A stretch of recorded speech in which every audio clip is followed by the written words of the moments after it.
Battle Through the Heaven. Pertempuran melewati langit. Audiobook, novel silat. Episode 59.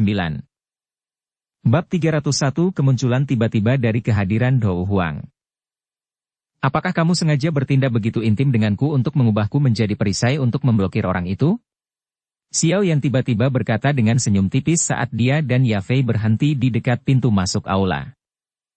Maafkan aku, setelah niatnya diekspos oleh Xiao Yan, wajah cantik Yafei menjadi merah cerah saat dia dengan lembut meminta maaf. Aku benar-benar menjadi takut diganggu. Dia tidak akan pergi ketika dia dipukuli, dia tidak akan mendengarkan ketika saya menguliahi dia, jadi saya hanya bisa melakukannya dengan cara ini. Kamu tidak marah, kan?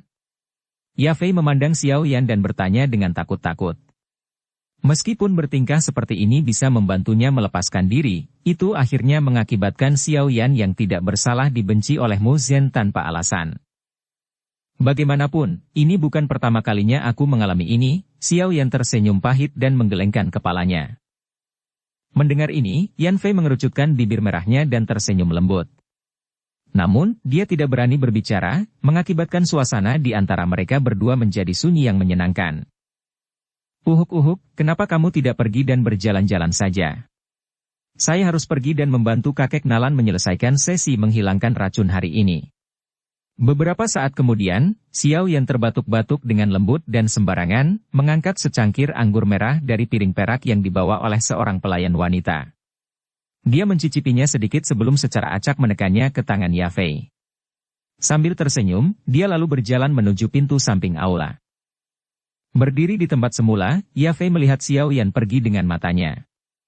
Dia dengan lembut mengocok anggur merah cerah di dalam cangkir anggur.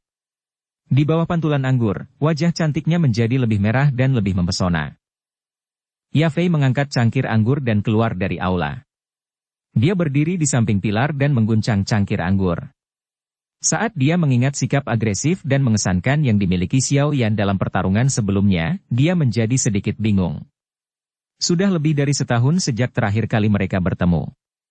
Pemuda yang tidak bersalah saat itu benar-benar telah berubah menjadi orang yang memiliki kepercayaan diri seperti itu. Yafei, apa yang kamu pikirkan? Tawa lama tiba-tiba terdengar di belakangnya. Primer Tengshan lalu berjalan sambil tersenyum dan bertanya. Tidak apa. Setelah pikirannya terputus, Yafei terkejut dan buru-buru menjawab. Haha, Primer Tengshan tersenyum dan perlahan berjalan ke depan. Dia berbicara dengan makna yang lebih dalam kata-katanya. Apa pendapatmu tentang anak kecil itu, Xiao Yan? Dia tidak buruk. Mendengar kata-kata yang dia ucapkan, komentar Yafei segera keluar dari mulutnya. Dengan cepat mengikutinya, bagaimanapun, dia tampaknya merasakan sesuatu dan buru-buru menghentikan mulutnya. Matanya menatap Primer Tengshan dan dengan lembut bertanya. Apa arti kata-kata tetua pertama? Haha, jika kamu merasa dia memuaskan, kamu bisa menjadi sedikit lebih berani. Saya tidak punya niat untuk menentang. Primer Tengshan tersenyum dan berkata. Mendengar arti di balik kata-katanya. Warna merah cerah segera mewarnai pipinya, seolah-olah dia adalah orang mabuk karena terlalu banyak minum anggur. Dia melambaikan tangannya dan buru-buru berkata. Tetua pertama, saya tidak memiliki perasaan seperti itu untuk Xiao Yan. Dia hanya temanku yang biasa. Jika Anda tidak memiliki perasaan, Anda dapat mengembangkannya, Primer Tengshan tersenyum dan berkata dengan makna yang lebih dalam. Anda juga harus tahu bahwa sebagai anggota klan besar seperti kami, jarang ada perjanjian pernikahan di mana kedua belah pihak bersedia. Klan fokus pada minat. Jika seseorang dapat menemukan seseorang yang tidak Anda sukai dan klan tidak menentang, itu adalah hal yang sangat beruntung. Aku akan memberitahumu sesuatu yang akan membuatmu sangat sedih. Sebelum kemunculan Xiao Yan, jika tetua internal klan memilih untuk memilih orang yang paling cocok untuk Anda, saya khawatir Mu Zhen kemungkinan besar akan menerima suara terbanyak. Ini karena dari dua calon marga besar, pernikahan adalah sesuatu yang menguntungkan kedua belah pihak. Mendengar ini, tangan Yafei yang memegang cangkir anggur tiba-tiba menegang. Mengikuti reaksi Yafei, Primer Tengshan menghela nafas. Dia menepuk pundaknya dan berjalan kembali ke aula. Dengan giginya menggigit bibir merahnya, Yafei menundukkan kepalanya untuk melihat anggur merah di cangkir. Wajah yang mempesona, seperti makhluk yang memukau, saat ini, berisi kesedihan samar yang akan menghancurkan hati orang. Yafei tahu bahwa primer Tengshan mengatakan yang sebenarnya. Meskipun terlahir dalam klan besar akan memungkinkan seseorang untuk mendapatkan status dan posisi tinggi yang didambakan oleh banyak orang, beberapa hal tidak dapat dicapai, seseorang juga akan kehilangan banyak hal pada saat yang bersamaan. Dia tidak memiliki bakat pelatihan atau keberuntungan Nalan Yanran. Karena statusnya di Sekte Awan Berkabut, yang terakhir dapat dengan mudah melarikan diri dari kekangan yang diberikan klan padanya. Karena itu saat itu, dia tidak memiliki rasa takut saat pergi ke klan Xiao untuk membatalkan pertunangan. Yafei juga tahu bahwa dia tidak memiliki kemampuan seperti itu. Yafei mengaitkan tangannya di depan dadanya. Dia dengan lembut duduk di tangga batu. Angin malam datang satu gelombang demi gelombang, menyebabkan hatinya terasa sedikit dingin. Dia mengangkat kepalanya dan menatap bulan cerah di langit. Beberapa saat kemudian, mata memikat Yafei tiba-tiba sedikit menekuk, seperti mata rubah, menunjukkan kelihayan dan godaan. Jika aku tidak ingin dikendalikan oleh klan maka, aku hanya bisa mengendalikan klan, Yafei berbisik lembut saat matanya yang cantik menatap anggur merah di cangkir. Di dalamnya, pantulan yang mempesona dan bergerak tampaknya diam-diam memiliki sesuatu yang berubah sejak saat itu. Saya tidak memiliki bakat pelatihan seperti Nalan Yanran tetapi klan primer adalah klan bisnis. Dengan kemampuanku, mencapai posisi orang yang bertanggung jawab tampaknya tidak terlalu sulit. Jari lembutnya menyentuhkan ke cangkir anggur. Suara jernih yang menggema. Mampu menjadi penanggung jawab markas rumah lelang primer pada usia seperti itu, bakat Yafei dalam bisnis dan manajemen sumber daya manusia adalah sesuatu yang tidak dapat diragukan lagi. Lagi pula, dunia ini tidak kekurangan orang yang memiliki ribuan atau puluhan ribu orang kuat yang setia sebagai bawahannya meski tidak memiliki kekuatan untuk menyembelih ayam. Mendengar suara yang jelas, busur samar terbentuk di sudut mulut Yafei. Dia mempesona dan tergerak dengan pesona alam. Pada saat ini, dia tidak diragukan lagi bahkan lebih cantik dibandingkan sebelumnya. Sama seperti hal yang tidak diketahui tumbuh di hati Yafei, jubah hitam dengan lembut menutupi dirinya dari belakang. Suara lembut yang familiar menyebabkan hati wanita ini, yang paling sensitif saat ini, diam-diam bergerak sedikit. Cuacanya dingin. Apakah kamu tidak takut sakit?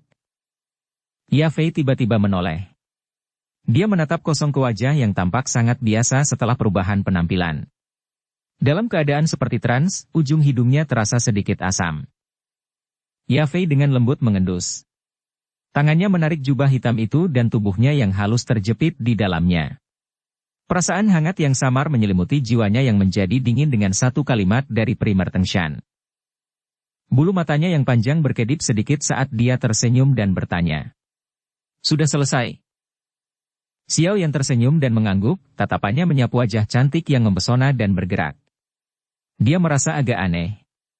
Untuk beberapa alasan yang tidak diketahui, dia menyadari bahwa Yafei saat ini tampaknya memiliki sesuatu yang lebih dibandingkan dengan sebelumnya, terlebih lagi, itu menyebabkan orang menjadi lebih enggan untuk mengalihkan pandangan mereka. Apa kamu baik-baik saja? Xiao Yan bertanya dengan ragu. Aku baik-baik saja, Yafei mengedipkan matanya dengan cakap pada Xiao Yan saat dia tersenyum dan berkata. Oh. Saat dia mengangguk, Xiao Yan dengan malas menguap. Dia melirik ke aula yang tetap berisik dan tidak bisa membantu tetapi menggelengkan kepalanya. Orang-orang ini benar-benar dapat menahan siksaan seperti itu. Lupakan, saya tidak tahan lagi. Saya akan kembali, apakah kamu datang? Xiao Yan menguap sekali lagi dan secara acak bertanya pada Yafei. Mendengar ini, Yafei hendak menggelengkan kepalanya untuk menolaknya. Namun, ketika tangannya dengan lembut membelai jubah hitam di tubuhnya, dia ragu-ragu sejenak sebelum menganggukkan kepalanya dan setuju. Yafei berdiri. Keduanya baru saja berencana untuk pergi ketika ekspresi Xiao Yan yang agak lelah tiba-tiba berubah. Dia segera menoleh dan menatap ke arah barat laut ibu kota. Ada dua kehadiran menakutkan yang tiba-tiba melesat ke langit. Hai bodong. Orang tua ini telah hilang selama 2 hari. Mengapa dia berkelahi dengan seseorang? Dari ki orang lain, tampaknya kekuatannya tidak lebih rendah dari Hai Bodong. Setelah bertarung bersama Hai Bodong, Xiao Yan cukup akrab dengan kinya. Segera, dia berhasil mengidentifikasinya. Alasan ekspresinya berubah lebih jauh adalah karena ada kehadiran menakutkan lain yang tidak lebih lemah dari Hai Bodong. Selama waktu Xiao Yan bergumam, dua sosok tiba-tiba keluar dari dalam aula. Keduanya yang segera muncul di depan Xiao Yan adalah Nalanji dan Primer Tengshan yang merasakan sesuatu yang sama. Di belakang Nalanji, Mu Zhen, Nalan Yanran dan yang lainnya juga keluar. Ekspresi mereka dipenuhi dengan keterkejutan saat mereka memandang ke arah barat laut. Douang. Ekspresi Nalanji dan Primer Tengshan dipenuhi dengan keseriusan saat mereka saling memandang. Mendengar suara Nalanji dan Primer Tengshan, wajah Nalan Yanran dan yang lainnya menjadi terkejut. Douang. Orang-orang pada level itu pada dasarnya berada di puncak kekaisaran. Tidak disangka akan ada dua dari mereka yang tiba-tiba muncul. Ayo pergi dan lihat. Nalanji dan Primer Tengshan secara spontan terangkat ke langit. Dua pasang sayap douki yang cantik dengan cepat diaglomerasi di belakangnya. Setelah itu, mereka berubah menjadi dua cahaya yang mengalir dan dengan cepat terbang menuju tempat aura itu muncul. Mereka tidak bisa membantu tetapi dengan hati-hati menangani masalah ini di mana orang-orang kuat dari kelas seperti itu tiba-tiba muncul di kota kekaisaran. Hehe, ayo kita pergi dan melihat-lihat. Dou Huang. Wajah Mu Zhen mengeluarkan panas fanatik saat dia melihat tempat di mana Nalanji dan Primer Tengshan menghilang. Kakinya menginjak tanah dan tubuhnya dengan cepat melesat ke atap. Segera, dia menjadi seperti belalang saat dia mulai melompat dan menerjang atap gedung. Di belakangnya, Nalan Yanran, Liu Ling, dan yang lainnya menunjukkan kekuatan besar masing-masing dan mengikuti dari dekat. Pertarungan antara Dou Huang bukanlah sesuatu yang bisa dilihat hanya karena mereka ingin. Catatan, sesuatu yang tidak terjadi sesuka hati. Xiao Yan sedikit mengernyit. Hai Bodong adalah pesona pelindungnya saat dia melakukan perjalanan ke Sekte Awan Berkabut. Oleh karena itu, tidak ada yang dapat terjadi padanya sebelum melakukan perjalanan terakhir. Kalau tidak, jika Xiao Yan harus pergi ke Sekte Awan Berkabut, makhluk besar itu, sendirian, itu akan menjadi sesuatu yang akan membuatnya pusing. Kamu tetap di sini dan hati-hati. Aku juga akan pergi dan melihat-lihat. Xiao Yan merenung sejenak sebelum berbalik dan berkata pada Yafei di sampingnya. Yang terakhir juga tahu keseriusan masalah dan dengan patuh menganggukkan kepalanya. Dia tidak mengatakan apapun untuk menghentikannya. Kaki Xiao Yan menekan dengan lembut ke tanah dan melompat ke atap dengan cara yang luas. Punggungnya bergetar sedikit saat dia memanggil Purple Cloud Wings di depan tatapan tertegun semua orang. Dengan bibir merahnya terbuka sedikit saat dia melihat Xiao Yan memanggil sayapnya, mata cantik Yafei dipenuhi dengan ketidakpercayaan. Sayapnya mengepak dan tubuh Xiao Yan langsung berubah menjadi seberkas cahaya. Setelah itu, dia menggunakan semua usahanya dan menembak ke arah barat laut.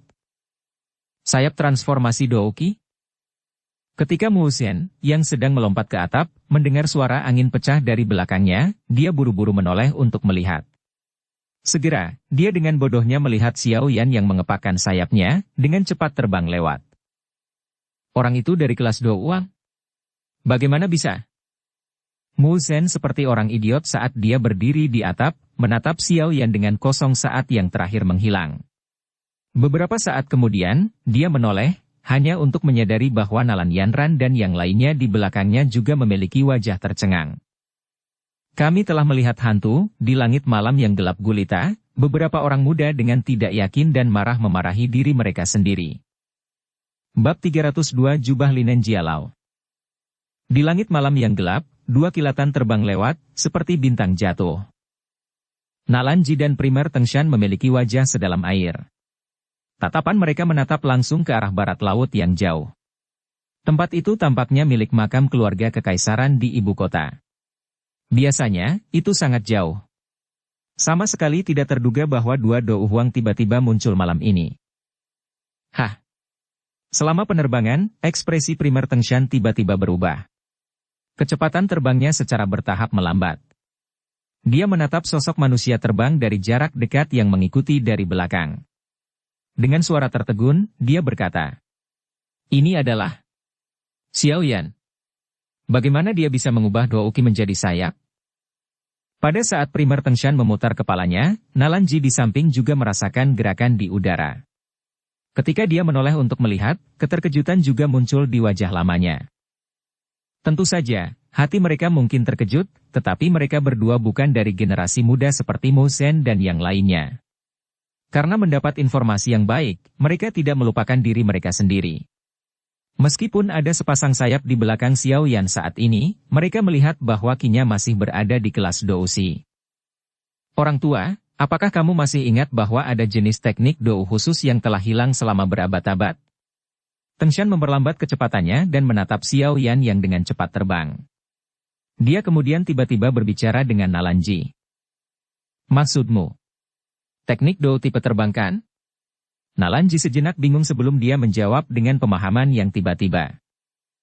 Ah, saya tidak menyangka bahwa teman muda Xiao Yan memiliki dukungan yang begitu kuat. Dia bahkan bisa mendapatkan teknik Dou terbang yang telah lama hilang. Sepertinya, guru atau kekuatan di belakangnya memiliki kemampuan yang cukup hebat. Ucap Tengshan dengan makna yang lebih dalam. Ya, Nalanji mengangguk sedikit. Pentingnya dia melekat pada Xiao Yan tidak bisa membantu tetapi meningkat pesat. Dua Pak Tua, dengan kecepatan lambat Anda ini, pertarungan mungkin akan berakhir saat kita tiba. Xiao Yan mengepakkan sayapnya dan muncul di belakang dua orang di depan saat dia tersenyum dan berkata. Keke, teman muda Xiao Yan, kamu terus membuatku merasa terkejut.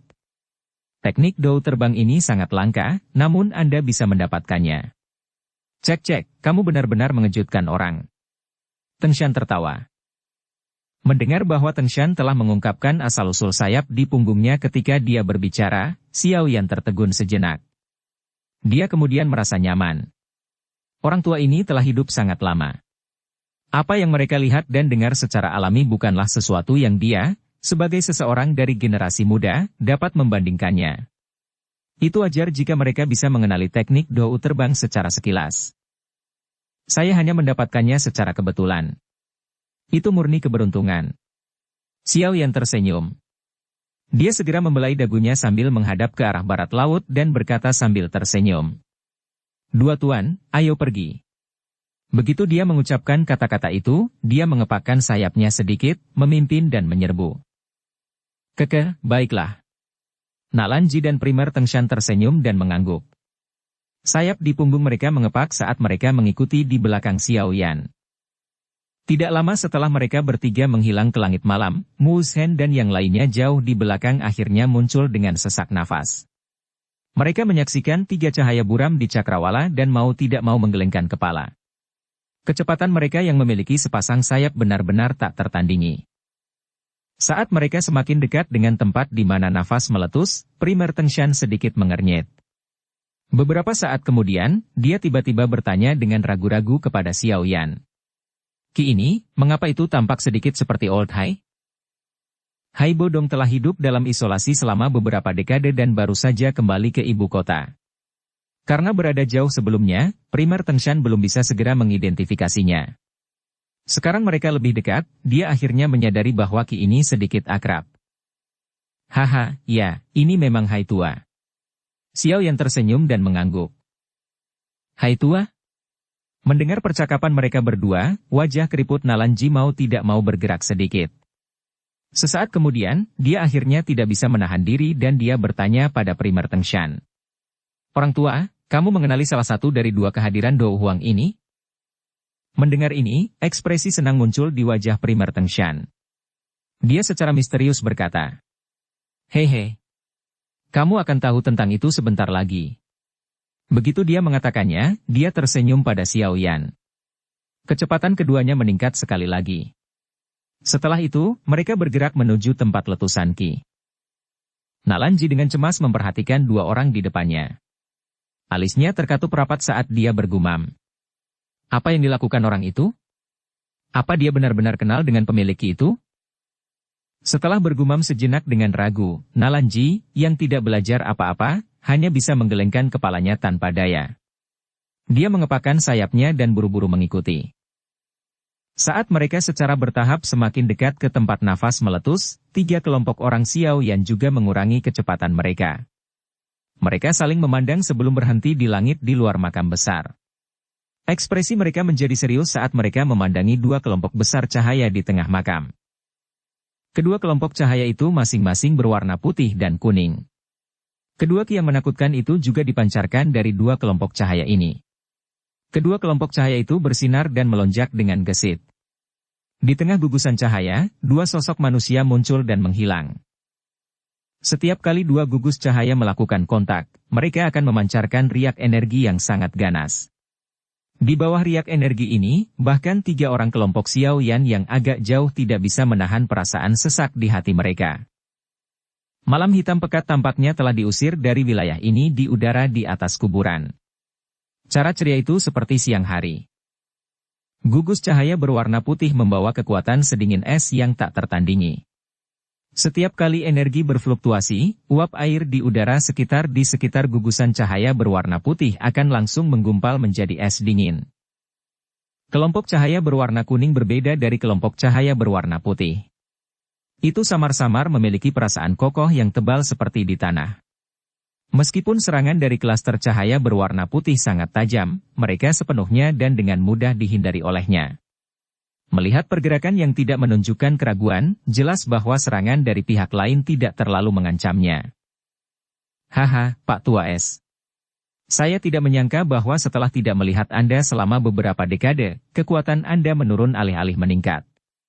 Saat itu, bahkan aku harus sedikit takut akan serangan es dinginmu. Tapi sekarang, ancamannya telah sangat berkurang.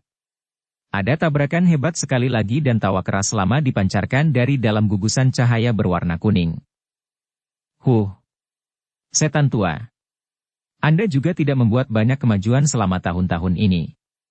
Jika Anda menghitung usia Anda tampaknya telah mencapai batas Anda. Jika Anda tidak dapat menerobos, saya khawatir akhir Anda akan datang. Ketika saatnya tiba, keluarga kerajaan Jiamha yang telah kehilangan perlindunganmu tidak akan senyaman ini lagi. Dari dalam gugus cahaya putih, mendengus yang Xiao Yan kenal dipancarkan. Hehe, aku yang dulu masih memiliki waktu yang sangat lama untuk hidup, kenapa aku begitu mudah jatuh? Suara tua itu sedikit tertawa dari dalam klaster cahaya berwarna kuning. Meskipun kata-kata ini tenang, tidak sulit bagi Xiao Yan dan yang lainnya untuk mendengar keseriusan dari dalamnya. Kurasa kamu tidak percaya kata-katamu itu? Kaisar Es. Mendengar gelar yang dulunya sangat menonjol dalam kekaisaran Mahajia, Nalanji kosong sejenak. Dia segera melebarkan matanya, melihat primer Tengshan yang tersenyum bangga dan menjerit tanpa sadar. Kaisar Es? Itu Hai Bodong? Dia sebenarnya masih hidup? Hehe, kenapa Hai Tua bisa jatuh begitu saja? Hanya saja dia tinggal di luar dalam isolasi selama beberapa dekade. Primer Tengshan tersenyum dan berkata. Sikap kaget Nalanji membuatnya merasa sangat senang. Mendengar kata-kata primer Tengshan yang tidak menyangkal hipotesisnya, ekspresi Nalanji segera menjadi sedikit tidak stabil. Dia secara alami sangat jelas tentang hubungan antara Hai Bodong dan klan primer. Saat itu, ketika posisi kepala klan primer sudah lama kosong, Hai Bodonglah yang telah mendukung klan ini yang memiliki sejarah panjang. Di bawah kepemimpinannya, klan ini tidak mengalami penurunan pada saat tidak ada pemimpin. Saat ini, kekuatan tiga klan besar tidak berjauhan satu sama lain. Namun, ini tidak termasuk faktor Hai Bodong. Orang yang kuat dari kelas Dou Huang sudah cukup untuk secara instan meningkatkan kekuatan seluruh klan beberapa kali. Klan primer yang memiliki Dou Huang tidak hanya dapat dengan mudah melampaui dua klan lainnya, tetapi juga dapat membuat khawatir keluarga kekaisaran Jiamha Empire dengan kekuatannya. Ini karena terakhir kali ada perubahan politik di Kekaisaran Mahajia, keluarga kekaisaran Jiamha saat itu secara kebetulan juga merupakan klan besar dalam kekaisaran terakhir. Oleh karena itu, keluarga kekaisaran selalu sangat waspada dalam bayang-bayang ketika datang ke klan besar di dalam kekaisaran. Kali ini, semuanya sedikit merepotkan, Nalanji tertawa pahit saat dia bergumam sebelum akhirnya menghela nafas. Dia kemudian mengalihkan pandangannya ke arah makam. Meskipun keadaan menjadi sedikit merepotkan, Nalanji tidak terlalu khawatir tentang ini. Selalu ada kebijakan dan tindakan untuk mengatasi masalah apapun. Bahkan jika Hai Bodong sekali lagi kembali ke klan primer, klan Nalan juga memiliki hubungan yang cukup baik dengan Sekte Awan Berkabut karena Nalan Yanran. Jika mereka mendapati diri mereka berseberangan atas suatu masalah, bahkan Hai Bodong pasti tidak akan berani secara acak menyinggung klan Nalan dan Sekte Awan Berkabut. Masalah ini juga sesuatu yang juga dipahami Primer Tengshan. Karena itu, dia hanya tampak senang di permukaan. Dia benar-benar tidak memiliki keberanian untuk melakukan apapun pada klan Nalan. Mendengar percakapan mereka, di dalam gugus cahaya berwarna kuning itu seharusnya ada Jialau dari keluarga kekaisaran, kan? Nalanji menyuarakan pikirannya. Iya. Selain orang tua itu, seharusnya tidak ada orang lain yang berani berbicara dengan cara seperti itu kepada Old Hai. Primer Tengshan tersenyum dan mengangguk. Setelah semua kerepotan, sepertinya mereka hanya tanding, mereka benar-benar membuat kita khawatir tentang apapun. Melihat bahwa tidak ada perjuangan sampai mati seperti yang dia duga, Xiao Yan menghela nafas lega dan berkata tanpa daya sambil tersenyum pahit. Teman muda Xiao Yan, apakah kamu juga kenal Old Hai? Nalanji melihat ekspresi Xiao Yan dan tidak bisa menahan diri untuk tidak bertanya. Hehe, benar-benar berkat adik kecil Xiao Yan Hai tua bisa kembali. Oleh karena itu, teman muda Xiao Yan juga adalah dermawan klan primer kami. Di satu sisi, Primer Tengshan tersenyum dan menyela. Kata-katanya dengan sengaja menggambarkan hubungan antara Xiao Yan dan klan primer sebagai hubungan yang sangat dekat. Mendengar ini, ekspresi Nalanji berubah sedikit, tetapi dengan cepat pulih ke keadaan aslinya. Dia mengikuti situasi dan tersenyum lagi. Semakin dia memandang Xiao Yan, semakin dia menyadari bahwa orang ini adalah sebuah misteri. Orang ini bahkan bisa melakukan kontak dengan Dou Huang. Apa sebenarnya identitasnya? Selama mereka bertiga sedang bercakap-cakap, pertarungan di area makam juga telah mencapai akhir.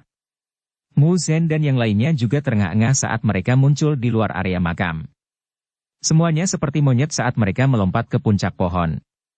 Mereka menyaksikan 3 kelompok pria Xiao Yan yang berhenti di udara karena iri, setelah itu, tatapan mereka berhenti di bagian dalam area makam.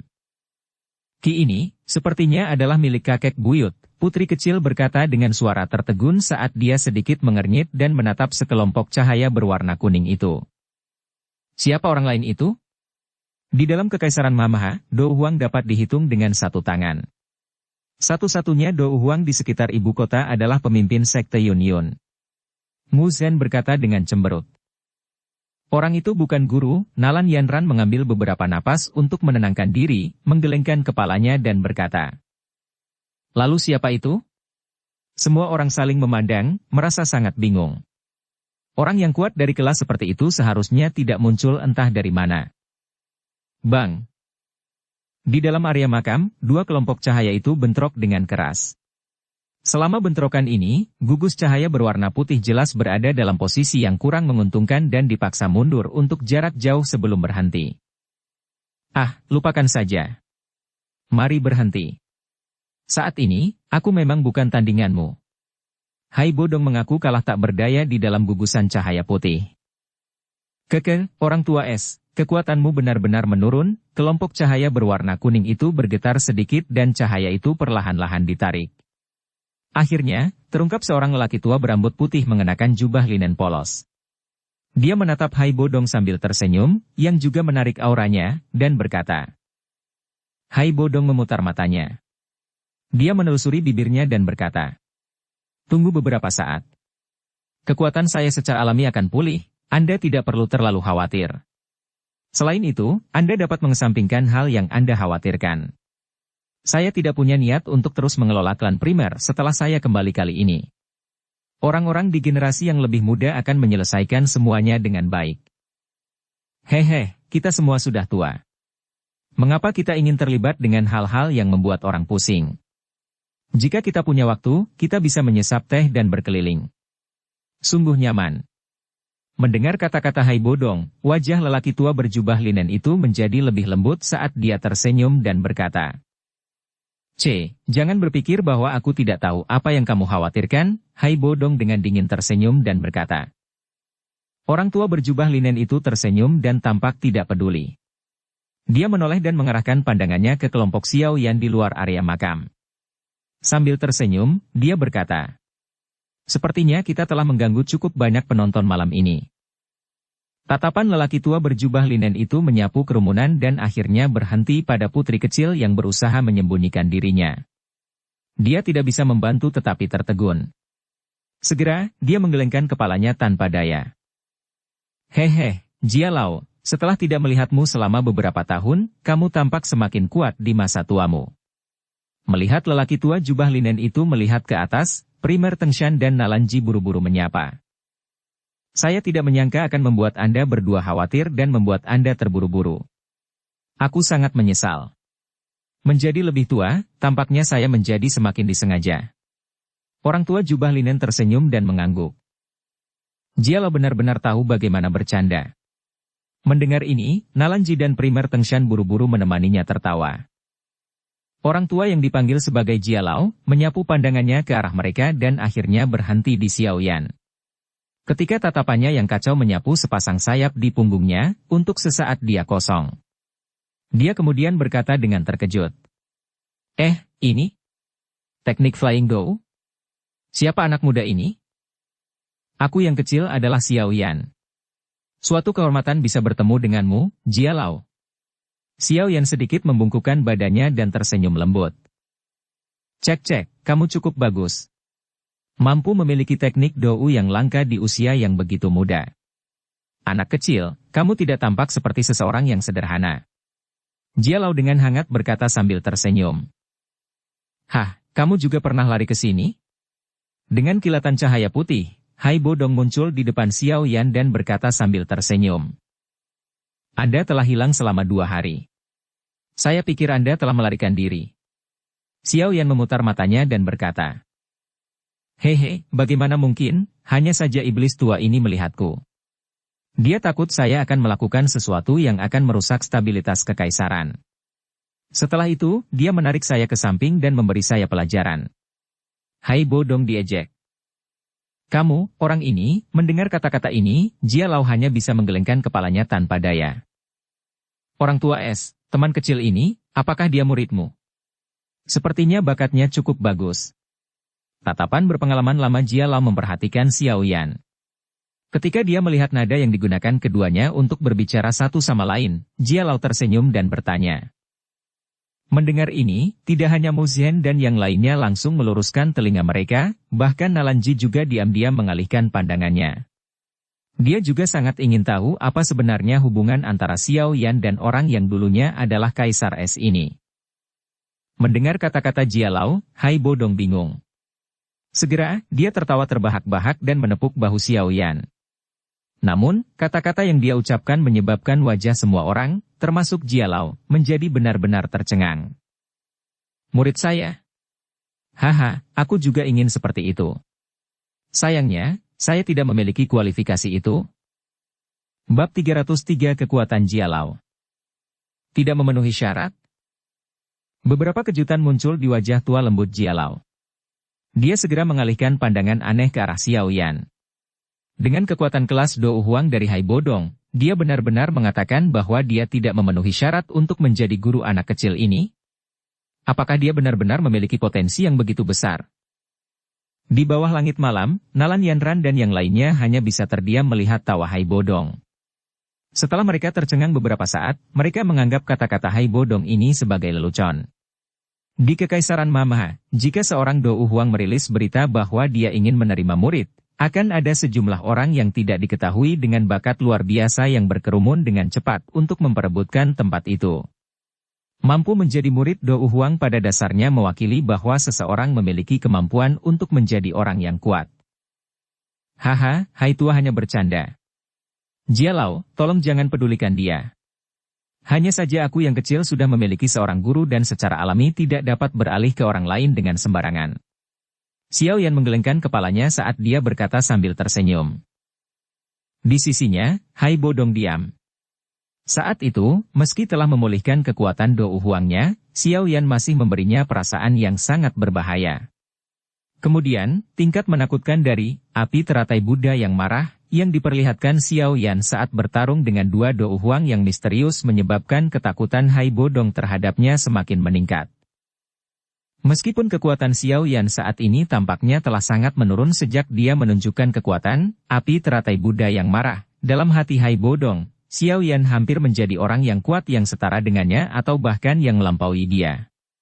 Oleh karena itu, ketika dia mendengar Jia Lao bertanya apakah Xiao Yan adalah muridnya, dia tidak bisa menahan tawa tanpa sadar dan menjawab dengan cara ini. Mendengar ini, Jia Lao tersenyum tipis. Tatapannya menyapu wajah Hai Bodong tanpa meninggalkan jejak. Hatinya menjadi semakin kaget. Dengan pengetahuannya tentang Hai Bodong, dia secara alami tahu bahwa karakter yang terakhir jarang bercanda dengan cara seperti itu. Jangan bilang padaku bahwa yang dia katakan adalah kebenaran. Jia Lao bergumam pelan di dalam hatinya dan tidak bisa menahan untuk tidak bertanya. Teman muda Xiao Yan, bolehkah aku tahu nama gurumu? Mungkin aku yang dulu kenal dia. Haha, maafkan aku, Jia Lao. Sebelum saya keluar, guru telah mengatakan kepada saya untuk tidak mengungkapkan namanya karena dia suka tidak menonjolkan diri dan telah tinggal jauh di pegunungan sepanjang hidupnya. Saya pikir Jia Lao mungkin belum pernah mendengar tentang dia. Xiao Yan berkata dengan nada meminta maaf. Tidak masalah. Ada banyak orang kuat yang memiliki karakter unik. Saya juga bertemu dengan beberapa orang kuat yang hidup dalam isolasi dan mengetahui karakter mereka yang acuh tak acuh. Jia Lao tersenyum dan menggelengkan kepalanya. Hatinya masih ragu dengan kata-kata Xiao Yan. Mampu membiarkan Hai Bodong mengucapkan kata-kata itu adalah perawatan yang bahkan Jia Lao sendiri tidak pernah terima. Oleh karena itu, guru Xiao Yan haruslah seseorang yang lebih kuat dari Hai Bodong atau bahkan dirinya sendiri. Meskipun kekaisaran Mama cukup luas di mana tidak mengherankan bagi banyak orang kuat untuk hidup dalam isolasi jauh di dalam pegunungan, sebagai penjaga keluarga kekaisaran-kekaisaran, Jia Lao mampu meminjam kemampuan kekaisaran dan secara samar-samar belajar tentang beberapa dari orang-orang kuat yang hidup dalam isolasi di dalam kekaisaran Mahajia. Namun, dia benar-benar tidak pernah mendengar tempat di mana ada seseorang yang hidup dalam isolasi yang berhubungan dengan orang kuat kelas legendaris yang dia bayangkan. Dengan tubuh mereka tergantung di udara, Nalanji dan Primer Tengshan diam-diam bertukar pandang. Mereka secara alami dapat merasakan bahwa kata-kata Hai Bodong bukanlah lelucon. Jika itu benar, maka guru di belakang Xiao Yan akan memiliki kekuatan yang sangat kuat. Untung saja aku tidak menjadi musuh dengannya. Saat mereka berdua bertukar pandang, mereka berhasil melihat emosi gembira dalam diri satu sama lain. Sebagai orang yang bertanggung jawab atas klan mereka sendiri, mereka jelas tahu kekuatan mengerikan apa yang dimiliki oleh orang-orang kuat dari kelas semacam itu. Baiklah. Ini sudah sangat larut. Setiap orang harus kembali. Hai Bodong mengangkat kepalanya, menatap bulan perak yang secara bertahap turun. Dia menguap, bertepuk tangan dan berkata, teman muda Xiao yang juga harus menghadiri Grand Meeting Alkemis besok, kan? Jia Lao mengangguk dan bertanya secara acak. Iya. Xiao yang tersenyum dan mengangguk. Nama Jia Lao adalah sesuatu yang dia dengar beberapa kali dari Hai Bodong. Ketika dia bertarung dengan dua Dou Huang yang misterius di luar kota Yan saat itu, dia juga mendengar gelar setan tua dari mereka berdua. Di Kekaisaran Mamha, dia adalah satu-satunya yang diketahui mampu bersaing dengan Ratu Medusa. Oleh karena itu, Xiao Yan saat ini yang tidak memiliki Yao Lao untuk melindunginya sangat takut pada Jia Lao ini. Ketika dia berbicara, dia sangat sopan dan berhati-hati. Saat dia mengingat Ratu Medusa, tangan Xiao Yan tanpa sadar mengusap pithon 7 warna penelan surga, yang diam-diam tidur di lengan Xiao Yan. Untungnya, bocah kecil ini lahir dengan pengetahuan untuk menyembunyikan kinya dengan sempurna. Jika tidak, itu pasti akan ditemukan oleh orang-orang kuat seperti setan tua dan Hai Bodong. Anak kecil ini juga merupakan bom yang tidak stabil. Xiao Yan tersenyum pahit dan menggelengkan kepalanya. Hanya memikirkan sikap dingin Ratu Medusa, jantungnya mulai berdebar-debar. Wanita ini mungkin mempesona sampai memabukkan orang, tetapi ketika dia membunuh orang, itu semudah dan serapi membunuh ayam. Xiao Yan percaya bahwa jika dia tidak berjanji pada Ratu Medusa untuk membantunya mendapatkan yang disebut formula obat, pil roh pencairan, kali ini, dia pasti akan mengambil nyawa kecilnya saat dia bangun lagi. Sepertinya saya menghadapi pembatasan di mana-mana saat guru tidak ada. Sepertinya aku harus bergegas dan mendapatkan air liur 7 ajaib hijau milik klan Nalan. Kalau tidak, sungguh tidak nyaman karena hidupku dibentuk di tangan orang lain. Xiao Yan tersenyum pahit dan menggelengkan kepalanya. Setelah kehilangan Yao Lao, dia akhirnya menyadari bahwa situasinya sebenarnya sangat berbahaya. Hal itu adalah panggung bagi anak muda untuk berkompetisi. Besok, saya dapat pergi dan melihat-lihat dan melihat berapa banyak orang luar biasa yang bahkan Pak Tua Hai tidak bisa berhenti memuji. Jia Lao tersenyum dan mengalihkan pandangannya ke puncak pohon besar itu.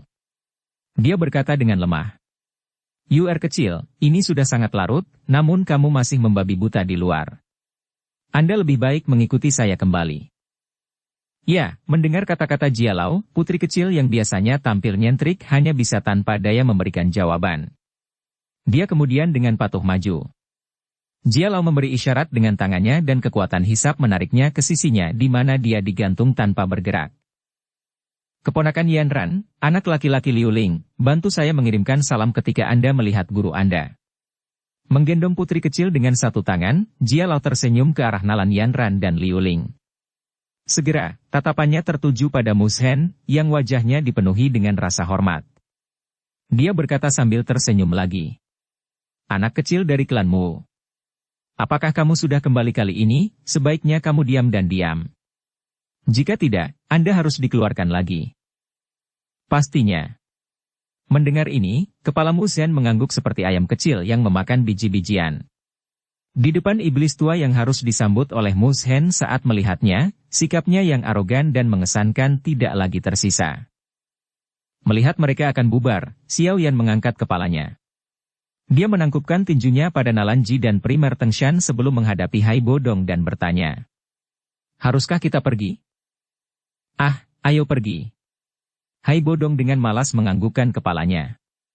Dia hanya mengucapkan selamat tinggal pada Jia Lao. Adapun Nalanji dan primer Tengshan, mereka diabaikan begitu saja olehnya. Sepasang sayap es perlahan muncul ke permukaan. Dia mengepakkannya, membawa angin dingin saat dia menghilang di udara. Jia Lao, selamat tinggal. Xiao Yan tersenyum pada Jia Lao.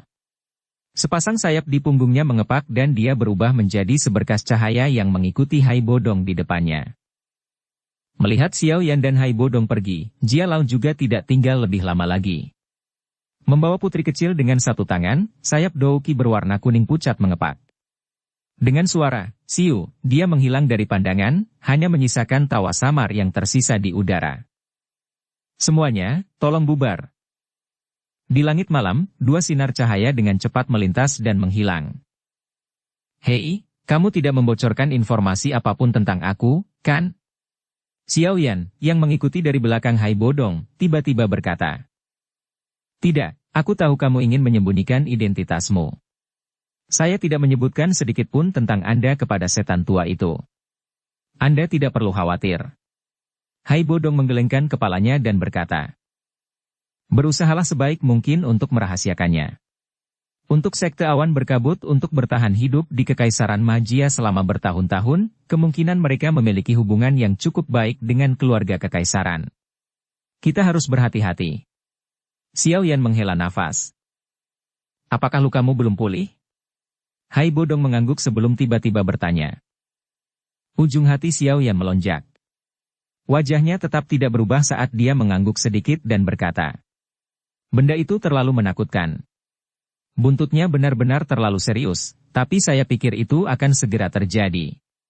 Selama saya mendapatkan 7 air liur roh hijau ajaib, saya seharusnya bisa pulih. Saat itu aku sudah memberitahumu untuk tidak terlalu impulsif, namun kamu bersikeras melakukan tindakan gila itu dengan menggabungkan dua, api surgawi, Hai Bodong tanpa daya menggelengkan kepalanya dan berkata. Kekuatan setan tua itu telah meningkat jauh ketinggian yang lebih tinggi. Saat itu ketika saya bertukar pukulan dengannya, saya sepenuhnya dirugikan. Saya pikir saat ini dia harus berada di sekitar bintang 8 atau bahkan bintang 9 Dou Huang. Ah, jika dia beruntung, dia mungkin bisa menerobos penghalang dan menjadi Dou Zong. Dia sekuat itu? Meskipun Xiao Yan sudah mengantisipasi hal ini di dalam hatinya, dia tetap terkejut ketika mendengar Hai Bodong mengakuinya. Itu benar, karena hubungan antara aku dan klan primer, orang itu selalu memperhatikanku. Dia takut aku akan memanfaatkan situasi dan menggulingkan keluarga kekaisaran-kekaisaran Mahajia. Kemarin, saya tidak sengaja mengizinkannya menemukan Ki saya. Dari kata-katanya, dia mengatakan bahwa dia ingin berdebat dengan saya, tetapi apakah dia benar-benar menganggap saya bodoh? Bukankah dia dengan jelas mencoba untuk menunjukkan kekuatannya dan membuatku takut? Orang tua itu benar-benar tidak akan mati. Hai Bodong dimarahi. Dia tidak akan menjadi penghalang untuk masalah kita, kan? Xiao Yan sedikit mengernyit dan bertanya dengan lembut. Itu tidak akan terjadi. Tidakkah Anda melihat bahwa orang tua itu juga mulai sedikit takut pada Anda? Atau mungkin saya harus mengatakan bahwa dia takut pada guru di belakang Anda yang tidak ada. Selama kekuatanmu belum terungkap, dia tidak akan berani menyentuhmu dengan cara apapun. Hai Bodong menyuarakan pikirannya. Catatan, agak membingungkan karena Hai Bodong mengatakan bahwa Xiao Yan berbohong tentang mentah-mentah. Yang saya pikir itu maksud adalah kurangnya kekuatan Xiao Yan. Karena itu, kamu perlu segera memulihkan kekuatanmu. Selama Anda memulihkan kekuatan Anda, kami tidak perlu terlalu khawatir dengan iblis tua itu. Aku akan melakukan yang terbaik. Namun, jika dia berlebihan, maka aku akan melempar api teratai Buddha yang marah ke ibu kota bahkan jika aku harus menanggung luka serius. Xiao Yan mengangkat bahunya dan berkata dengan santai. Kamu gila, mendengar ini, Hai Bodong membuka mulutnya. Beberapa saat kemudian, dia akhirnya dengan getir mengeluarkan kalimat. Setelah itu, dia tidak lagi berani mengatakan apapun. Melihat Hai Bodong menjadi pendiam, Xiao Yan tersenyum dan memutar lehernya. Dalam hatinya, dia dengan lembut bergumam. Besok adalah Grand Meeting Alkemis. Lebih baik aku mendapatkan formula obat pil jiwa pencairan itu dulu. Sebelum aku pergi ke sekte awan berkabut, pertama-tama aku harus menenangkan Ratu Medusa, iblis wanita ini. Bab 304 Famha, Yaoye. Pertemuan akbar dimulai. Keesokan harinya, tidak ada awan di langit biru selama puluhan ribu kilometer. Sinar matahari terasa hangat, namun tidak mendominasi. Angin sepoi-sepoi yang sesekali bertiup menghilangkan kebisingan di dalam kota, menyebabkan seseorang merasa sangat segar. Hari ini ada acara besar di dalam Kekaisaran Mahajia. Pertemuan besar alkemis akan dimulai hari ini. Saat sinar matahari pertama menerobos batas tanah dan menyinari kota yang memiliki sejarah yang kaya, kelompok sosok manusia berjubah alkemis panjang mulai muncul di jalanan yang sepi. Orang-orang yang memiliki pekerjaan yang sangat dihormati ini biasanya jarang terlihat secara massal. Karena kekuatan mereka yang besar dan kepentingan mereka yang tak tertandingi, alkemis tampak agak misterius dan dihormati di hati orang biasa.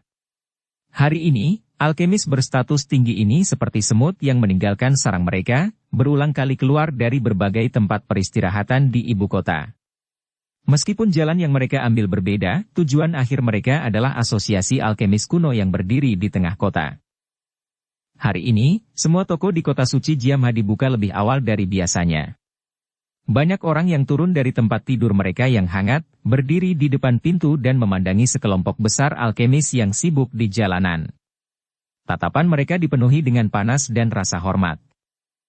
Pertemuan agung alkemis selama beberapa hari ini akan menjadi periode paling hidup dan berapi-api di kota suci Jiamha sepanjang tahun. Alkemis yang biasanya jarang terlihat, keluar dari segala arah hari ini dan muncul dalam skala yang mirip dengan unit militer. Pemandangan megah semacam ini adalah sesuatu yang hanya beruntung dilihat orang-orang selama Grand Meeting Alkemis. Pada hari istimewa ini, Xiao Yan juga bangun sangat pagi. Dia duduk bersila di tempat tidur dan diam-diam mengatur kembali kondisinya selama 1 jam. Ketika tubuhnya sudah mencapai kondisi puncaknya, dia akhirnya perlahan membuka matanya. Xiao Yan dengan malas memutar tubuhnya. Dia mendengar beberapa suara berderak di dalam tubuhnya. Dengan sedikit senyum, dia turun dari tempat tidur dan berjalan keluar dari aula dalam. Sekilas, dia melihat Hai Bodong yang berada di sisi jendela. Kamu sudah bangun? Hari ini jumlah alkemis yang muncul di kota suci Jiamha kemungkinan akan mencapai jumlah yang menakutkan. Sungguh layak menjadi Grand Meeting Alkemis. Hanya acara besar semacam ini yang bisa memanggil semua alkemis di dalam kekaisaran. Tatapan Hai Bodong menatap jalan tempat para alkemis berulang kali melintas. Dia tidak bisa menahan untuk tidak mendecakkan lidah dan memuji. Alkemis juga manusia. Mereka juga membutuhkan kehormatan dan persetujuan. Pertemuan besar alkemis ini akan menjadi panggung terbaik mereka. Xiao Yan menuangkan secangkir teh untuk dirinya sendiri, menyesap sedikit dan berkata sambil tersenyum tipis. Hai Bodong membalikkan tubuhnya, menatap Xiao Yan, sambil tersenyum dia bertanya. Sebenarnya, aku sangat penasaran. Dengan kemampuanmu, kamu benar-benar berpikir untuk berpartisipasi dalam Grand Meeting Alkemis. Meski Grand Meeting seperti ini jarang ditemui, namun kurang sesuai dengan kemampuan Anda, bukan? Xiao Yan tersenyum, mengangkat cangkir tehnya dengan kedua tangan dan berkata dengan lembut. Aku tidak punya pilihan. Siapa yang meminta hadiah Grand Meeting Champion ini menjadi sesuatu yang menarik minat saya. Formula obat, pil roh pencairan, itu akan sangat berguna bagiku. Meski kamu bukan seorang alkemis, kupikir kamu juga harus tahu kemampuan memikat seperti apa yang dimiliki formula obat terhadap seorang alkemis. Formula obat tingkat 6 itu memiliki daya tarik yang tidak akan lebih rendah dari teknik di kelas Dou. Hai Bodong tanpa daya menggelengkan kepalanya, mendecakkan bibirnya dan berkata. Dengan kemampuanmu, berpartisipasi dalam Grand Meeting ini seperti Dou Huang yang menyerang ke arena kompetisi sekelompok Dou Ze. Kamu benar-benar melebih-lebihkan aku, Xiao Yan menggelengkan kepalanya sedikit dan berkata sambil tersenyum. Jika itu sebelum aku menunjukkan, api teratai Buddha yang marah, menjadi juara Grand Meeting akan semudah membalikkan tangan. Meskipun, sekarang, semangat saya rusak dan kekuatan saya jauh lebih lemah dari sebelumnya. Dan hal terpenting saat memperbaiki pil obat adalah kekuatan spiritual. Oleh karena itu, saya tidak memiliki keyakinan mutlak untuk memenangkan Grand Meeting yang saya ikuti kali ini. Tidak mungkin seserius itu kan? Jika Grandmaster Alkemis yang bisa memperbaiki pil obat tingkat 6 benar-benar kalah dalam kompetisi semacam ini dengan generasi muda, maka... Ekspresi Hai Bodong aneh saat dia menatap Xiao Yan dan berkata. Itu akan sangat memalukan, kan? Xiao Yan tersenyum dan melanjutkan. Dia berdiri dan berkata, jika saya bahkan tidak memiliki sedikit pun ketabahan mental ini, lalu bagaimana saya akan pergi dan mengejar jalan alkemis yang panjang? Baiklah, ini hampir waktunya. Ayo pergi. Xiao Yan meletakkan cangkir tehnya. Dia tersenyum, berbalik dan berjalan keluar pintu. Di belakangnya, Hai Bodong tanpa daya menggelengkan kepalanya dan hanya bisa mengikuti. Mereka keluar dari kamar dan menuruni tangga penginapan. Jubah alkemis tingkat 2 di tubuh Xiao Yan menarik banyak mata, tetapi Xiao Yan tidak terlalu peduli tentang hal-hal ini. Tatapannya secara acak melewati beberapa alkemis yang melewati pintu. Setelah itu, dia perlahan keluar. Saat dia berjalan di jalan, tatapan penuh hormat yang aneh yang berulang kali ditembakkan padanya menyebabkan Xiao Yan mengerutkan bibirnya. Sudut mulutnya berisi sedikit senyuman. Di dua sisi jalan yang luas, wanita muda dengan sosok montok dan langsing tertawa lembut. Mereka melemparkan tatapan malu-malu dan menyembah ke arah para alkemis yang berjalan di jalan. Bagi para wanita muda yang termasuk dalam usia di mana mereka dipenuhi dengan tipu daya dan delusi, alkemis misterius dan dalam seperti magnet yang menarik perhatian mereka. Di era ini, alkemis lebih mudah membiarkan wanita muda jatuh cinta daripada dengan para pangeran dalam dongeng. Dari sini, orang bisa tahu seperti apa status bergengsi yang dimiliki seorang alkemis di benua tempat Douki paling dihormati. Kota itu dipenuhi dengan keaktifan dan antusiasme, membasuh aura yang keras dan khusyuk sampai tidak ada yang tersisa. Merasakan gairah di dalam kota, hati tenang Xiao Yan juga mulai berdetak lebih cepat secara diam-diam. Tidak peduli seberapa luar biasa kekuatan mentalnya, dia tetaplah orang muda. Selama seseorang masih muda, hatinya akan menjadi sembrono dan liar. Hal tentang orang muda yang membuat orang lain iri, adalah mereka berjuang dengan penuh semangat, bertahan tanpa lelah sampai mereka berhasil. Xiao Yan berjalan perlahan menuju asosiasi alkemis. Tatapannya terkadang menyapu melewati alkemis yang melewatinya. Dalam hatinya, dia bergumam kaget. Sepertinya orang-orang yang ditarik oleh Grand Meeting tidaklah lemah. Tidak hanya alkemis puncak di kekaisaran yang diserbu, banyak dari negara lain telah datang. Saya ingin tahu apakah akan ada kuda hitam dari negara lain yang mungkin tiba-tiba muncul selama Grand Meeting. Jika memang begitu, maka ini akan sedikit menyenangkan.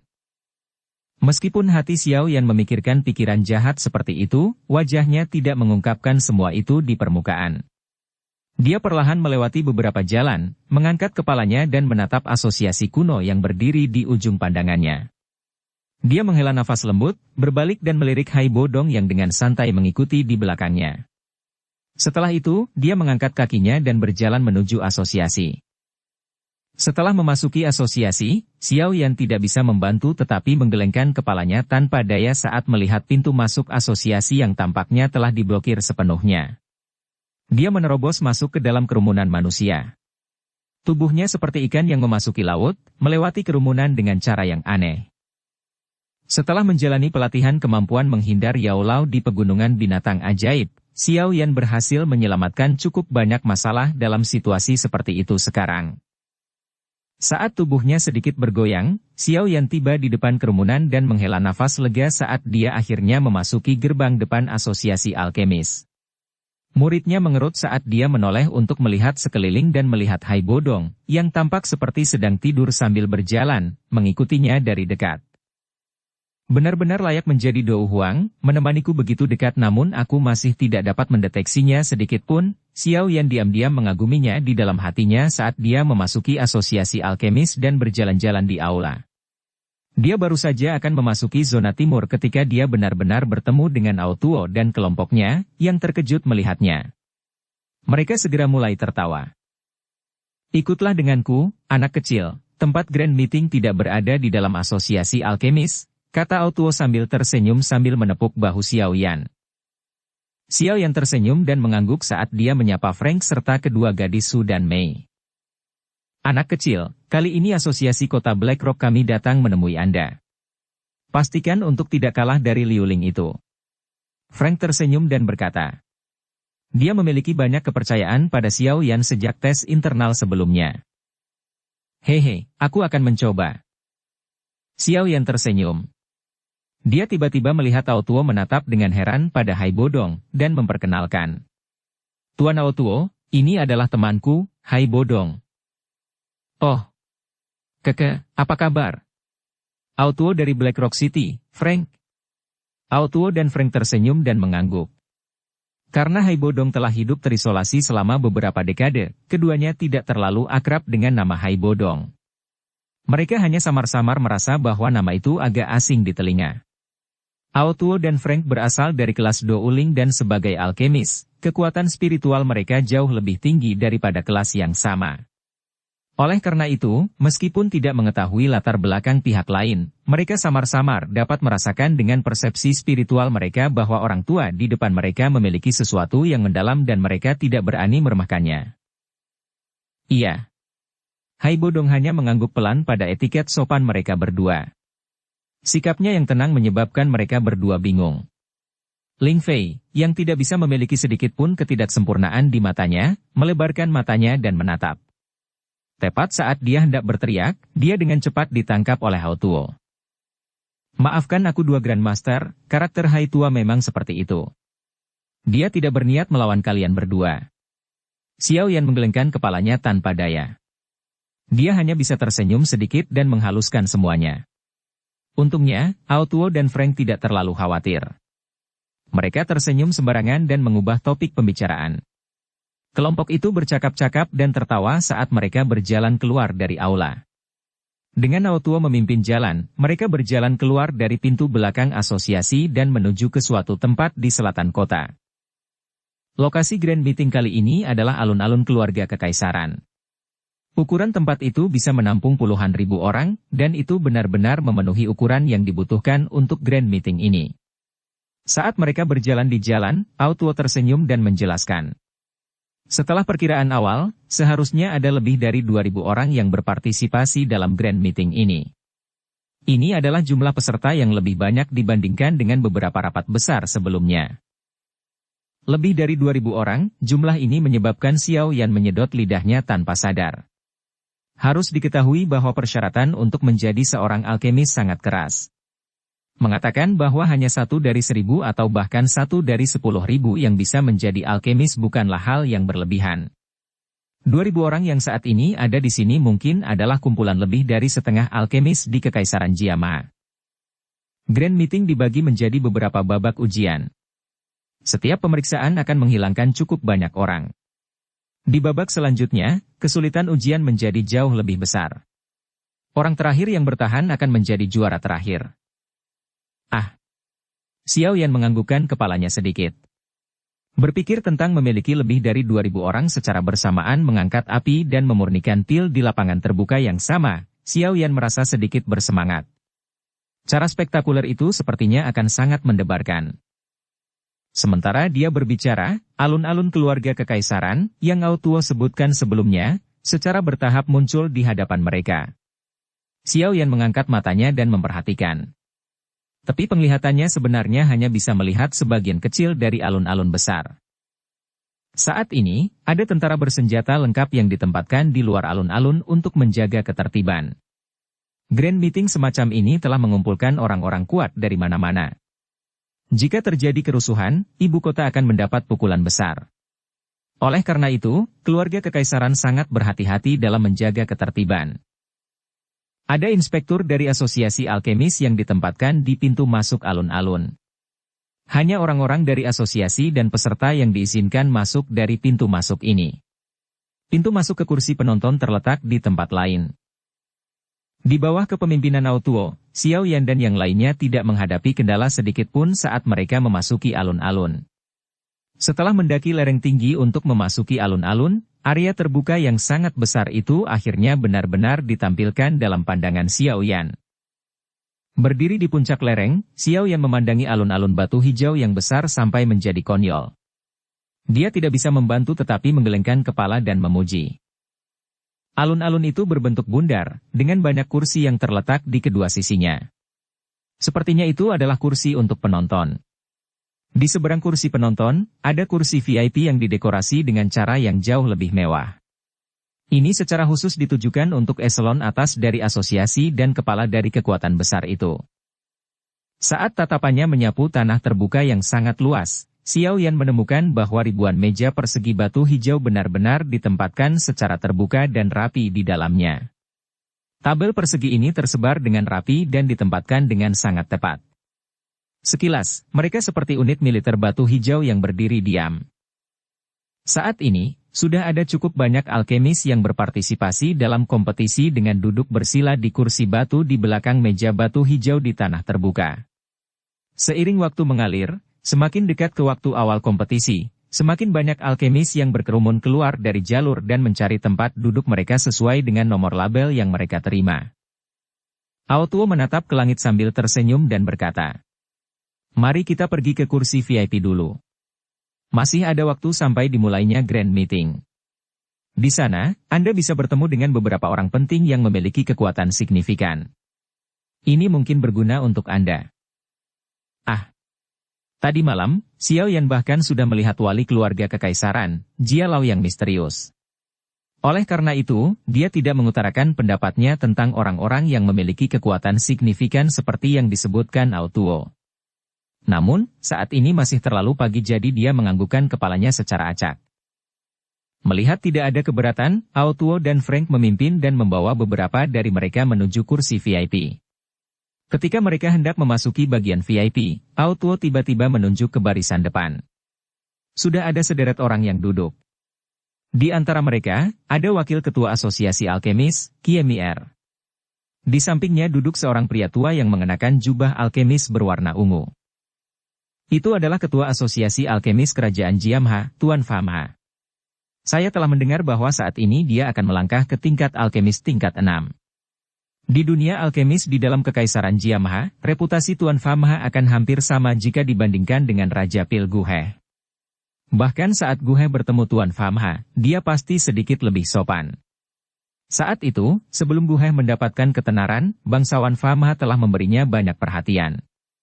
Tidaklah berlebihan untuk mengatakan bahwa dia adalah pelindung Tuan Famha. Ao Tuo berkata dengan lembut. Catatan, Tuan di sini digunakan sebagai istilah hormat. Hei, aku tidak menyangka orang tua itu masih hidup. Hal-hal lama ini lebih abadi dari yang saya kira. Hai Bodong menyipitkan matanya saat dia berdiri di samping Xiao Yan. Ketika dia mendengar Ao Tuo membuat perkenalan, dia tiba-tiba mengangkat kepalanya. Dia melirik orang tua itu dan berkata, "Oh." Alis Xiao Yan berkedut sedikit. Dia memandangi kulit pohon kering itu seperti wajah lelaki tua yang tampak sekarat itu. Tatapannya agak aneh. Dari apa yang dia dengar, lelaki tua ini seharusnya menjadi pemimpin dunia alkemis Kekaisaran Jiama. Orang tua dengan mata pucat tampaknya telah merasakan tatapan terfokus padanya dan tiba-tiba menoleh. Dia mengalihkan pandangannya yang tampaknya bingung ke sisi Xiao Yan. Senyuman ramah muncul di kulit kering di wajahnya. Melihat lelaki tua itu menoleh, Ao Tuo dan Frank buru-buru membungkuk dan menyapa. Setelah itu, mereka bergerak di sepanjang koridor dan dengan hati-hati berjalan ke barisan depan. Mereka berbicara dengan hormat kepada orang tua itu. "Tuan Fama, sudah beberapa tahun sejak terakhir kali kita bertemu. Kamu masih diisi dengan kekuatan yang sama." Ini Ao Tuo dan Frank dari kota Blackrock, kan? Kalian berdua cukup baik. Anda benar-benar menjadi alkemis tingkat 4 di tahun-tahun ini. Kemajuanmu cukup cepat. Orang tua yang disapa Fama menyapu pandangan keruh pada mereka berdua dan tertawa pelan. Ini semua karena ceramah Lord Fama terakhir kali. Ao Tuo masing-masing tersenyum dan berkata, "Semua yang dapat saya bicarakan adalah beberapa pengalaman pribadi saya. Yang terpenting adalah bergantung pada dirimu sendiri." Fama tersenyum dan menggelengkan kepalanya. Dia tiba-tiba mengalihkan pandangannya ke arah Xiao Yan di belakang Ao Tuo. Dengan senyum ramah, dia berkata, "Teman kecil ini pasti orang yang memperoleh hasil terbaik selama ujian asosiasi kali ini, kan?" Namanya, sepertinya dipanggil Xiao Yan. Ketua Famha, yang kecil ini Xiao Yan. Xiao Yan tidak berani meremehkan orang yang reputasinya di dunia alkimia Kekaisaran Jiama lebih besar dari Gu He. Dia membungkuk dan tersenyum saat menjawab.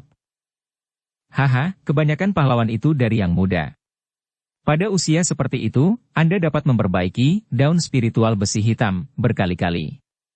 Aku ingat saat itu, Gu He, anak laki-laki itu tidak memiliki kemampuan seperti ini."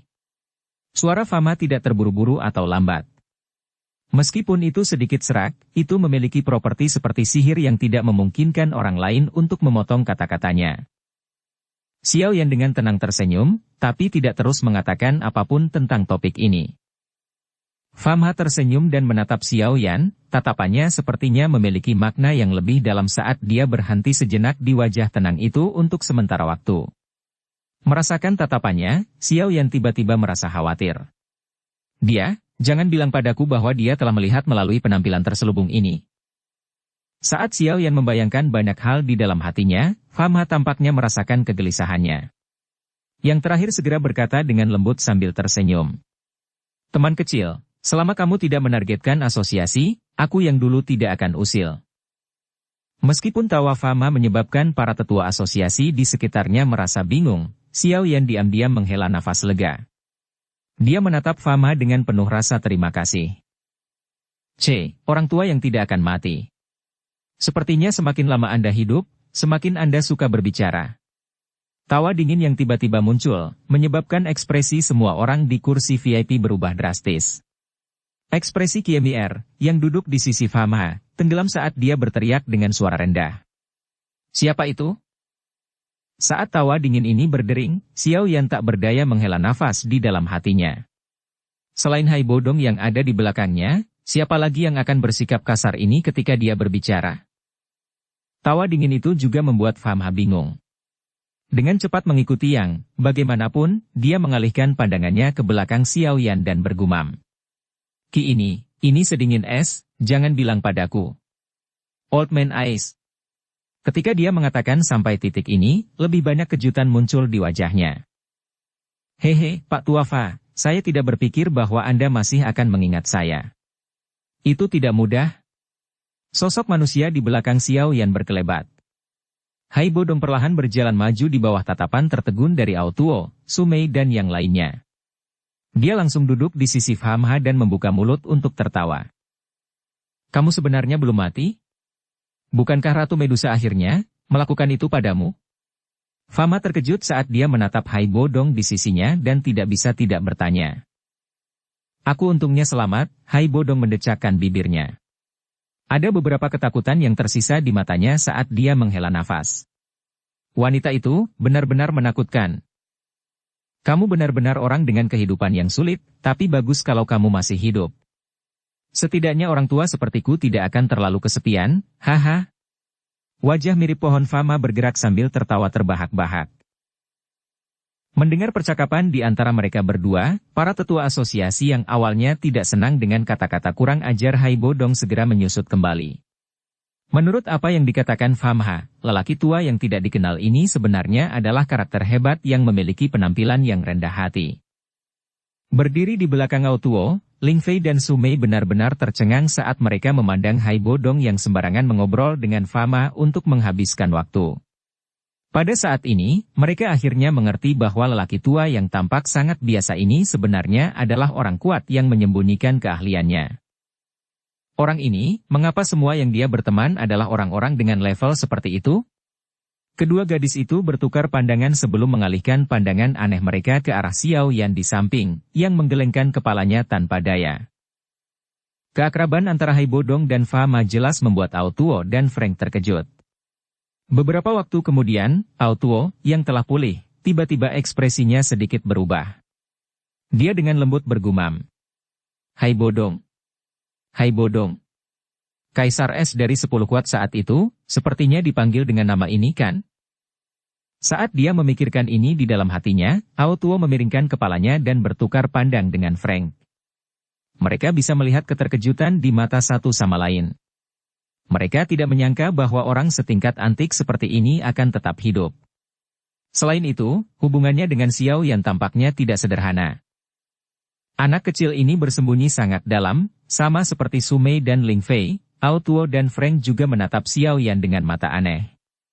Dalam hati mereka tidak yakin mengapa seorang pemuda yang telah melangkah ke dunia alkemis belum lama ini sebenarnya bisa mengenal orang yang begitu kuat. Xiao Yan berdiri di tempat yang sama dan hanya bisa menahan banyak tatapan aneh tanpa daya. Dia tiba-tiba menyadari bahwa Hai Bodong telah mengatakan sesuatu kepada Fama yang sekali lagi berbalik ke arahnya. Fama saat ini sedikit mengernyit saat dia mengalihkan pandangannya ke Xiao Yan, sepertinya mencari sesuatu. Mengapa? Melihat sikap Fama, Hai Bodong bertanya dengan heran. Dia hanya menyebutkan bahwa bakat pelatihan Xiao Yan tidak buruk, tetapi dia tidak berharap pihak lain bereaksi seperti ini. Haha, untuk beberapa alasan yang tidak diketahui, sepertinya aku merasakan ki dari seseorang yang pernah aku temui sebelumnya pada teman muda Xiao Yan. Fama terbatuk lembut dan berkata dengan agak tidak yakin. Pernah bertemu sebelumnya? Xiao Yan mengedipkan matanya. Ada perubahan dalam hatinya saat dia bergumam. Jangan bilang kalau dia merasakan kehadiran Ratu Medusa. Mungkin aku salah merasakan. Ketika seseorang tua, ia cenderung lebih berhalusinasi. Ketika Fama merasakan lagi, ia tidak memiliki perasaan yang sama seperti sebelumnya. Fama menggelengkan kepalanya karena kecewa. Dia bersandar di kursi, tampak sedikit linglung saat dia memasuki trans sementara ingatannya diputar. Saat itu, ketika Fama masih muda, dia secara kebetulan bertemu dengan seorang lelaki tua, yang kemampuannya tak terduga, saat dia menjelajahi benua. Karena suatu alasan, lelaki tua itu dan Fama tinggal bersama selama 3 hari. Selama 3 hari itu, lelaki tua itu dengan santai membagikan beberapa hal kepadanya. Namun, Fama mendapat banyak manfaat dari hal-hal itu. Dengan meminjam apa yang telah diajarkan orang tua itu, Famha yang awalnya tidak dikenal kembali ke Kekaisaran Jiamha dan maju selangkah demi selangkah hingga tahap ini hari ini. Itu juga karena dia telah mencapai langkah ini sehingga Famha semakin menyadari betapa menakutkan kemampuan lelaki tua misterius itu saat itu. Kisamar yang dia rasakan pada Xiao Yan beberapa saat yang lalu sangat mirip dengan yang dimiliki lelaki tua itu saat itu, itulah alasan mengapa Famha tiba-tiba kehilangan dirinya. Karena Xiao Yan sadar bersalah, dia tidak berani membahas topik ini. Namun, ketika dia hendak mengganti topik, sebuah tawa lama terdengar dari lorong di tengah kursi. Pak Tua Hai, teman muda Xiao Yan, kamu sudah datang cukup awal. Mendengar tawa itu, semua orang menoleh untuk melihat. Ketika mereka melihat seorang lelaki tua berambut putih mengenakan pakaian linen sederhana, semua orang sangat terkejut hingga pucat. Dalam hati mereka menanyakan angin apa yang telah bertiup hari ini. Bahkan iblis tua ini datang berlarian hari ini. Orang yang datang secara alami adalah Jialao, yang ditemui Xiao Yan tadi malam. Putri kecil juga mengikuti dari belakang. Hari ini, dia mengenakan jubah alkemis hijau pucat yang jelas-jelas dirancang khusus. Lengannya yang luas, dengan sutra cerah ditarik di sekelilingnya untuk membentuk bentuk teratai. Ini memberinya keanggunan yang datang entah dari mana. Namun, Xiao Yan yang dengan jelas mengetahui karakternya, mengerti bahwa wanita muda ini, yang tampak pendiam di permukaan, sebenarnya adalah orang yang unik. Saat tatapannya menyapu putri kecil, Xiao Yan menemukan bahwa di sampingnya, ada seorang wanita jangkung yang mengenakan gaun mewah dan cemerlang. Wajah wanita ini mirip dengan putri kecil tetapi memiliki es yang tidak jauh berbeda dengan Su Mei. Selain itu, di bawah cuaca dingin ini, sebenarnya ada sikap yang agung dan mengesankan yang merupakan peneguhan keluarga kekaisaran. Dibandingkan dengan putri kecil yang tampak imut dan berukuran kecil, ada aura dingin dan dewasa yang merembes keluar dari seluruh tubuh wanita ini. Saat matanya yang cantik bergerak, godaan secara alami muncul. Tatapan Xiao Yan menyapu kedua wanita itu dan akhirnya mendarat di Jialao. Dia membungkuk dan menyapa sambil tersenyum. Jialao juga datang lebih awal. Jialao tersenyum dan melangkah maju. Dia menatap Hai Bodong dan Fahma sebelum tertawa keras. Aku tidak menyangka kita bertiga masih punya kesempatan untuk berkumpul. Ini benar-benar takdir. Kami memang memiliki beberapa kesamaan, Fahma tersenyum lembut dan berkata. Setan tua, saya tidak berpikir bahwa Anda benar-benar akan datang untuk menonton Grand Meeting. Saya ingat Anda tidak terlalu menyukai kompetisi semacam ini. Saya telah tinggal di sana selama beberapa dekade. Juga bagus untuk sesekali keluar dan melihat-lihat. Jialao tersenyum dan menoleh ke arah Xiao Yan. Setelah itu, dia menunjuk ke wanita dewasa dan dingin di belakangnya dan berkata, Teman kecil, kupikir kamu sudah mengenal Yuer. Ini adalah kakak perempuan Yuer, Yao Ye. Keamanan dan ketertiban rapat besar serta 50.000 tentara di sekitar rapat semuanya berada di bawah kendalinya. Mendengar ini, Xiao Yan merasakan keterkejutan di hatinya. Dia tidak menyangka wanita sedingin es di depannya ini benar-benar memiliki kemampuan seperti itu. 50.000 tentara. Jika itu diserahkan padanya, dia kemungkinan akan mengacaukan situasi. Namun, sikap tertib dan disiplin para prajurit di gerbang depan barusan dengan jelas menunjukkan bahwa wanita ini dapat dengan mudah memerintah mereka.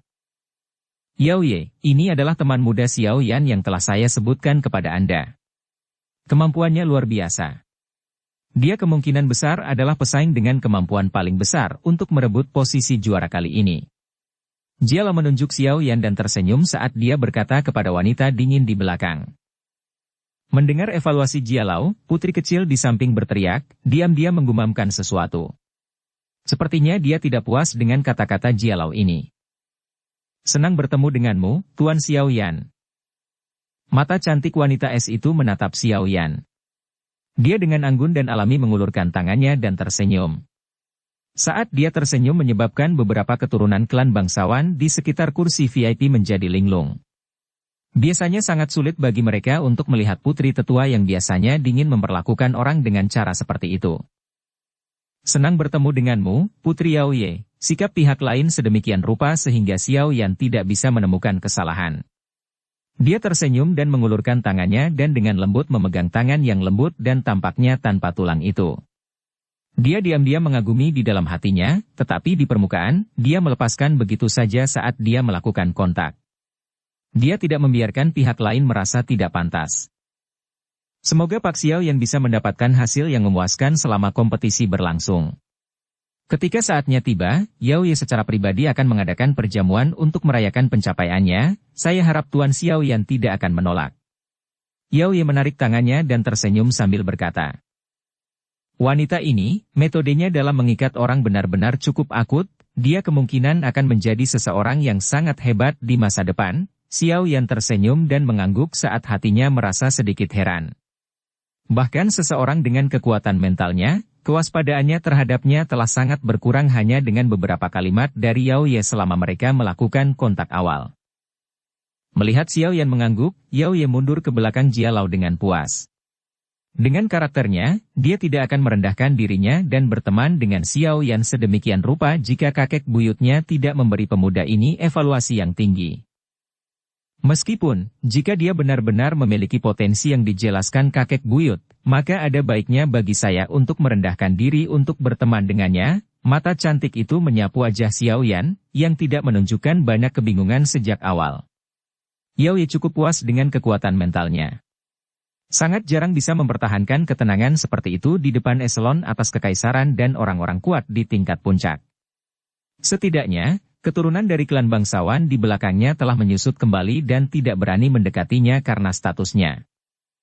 Setelah berbincang sedikit dengan Xiao Yan, Yao Ye membungkuk dan menyapa Fama, Hai Bodong, dan beberapa lainnya.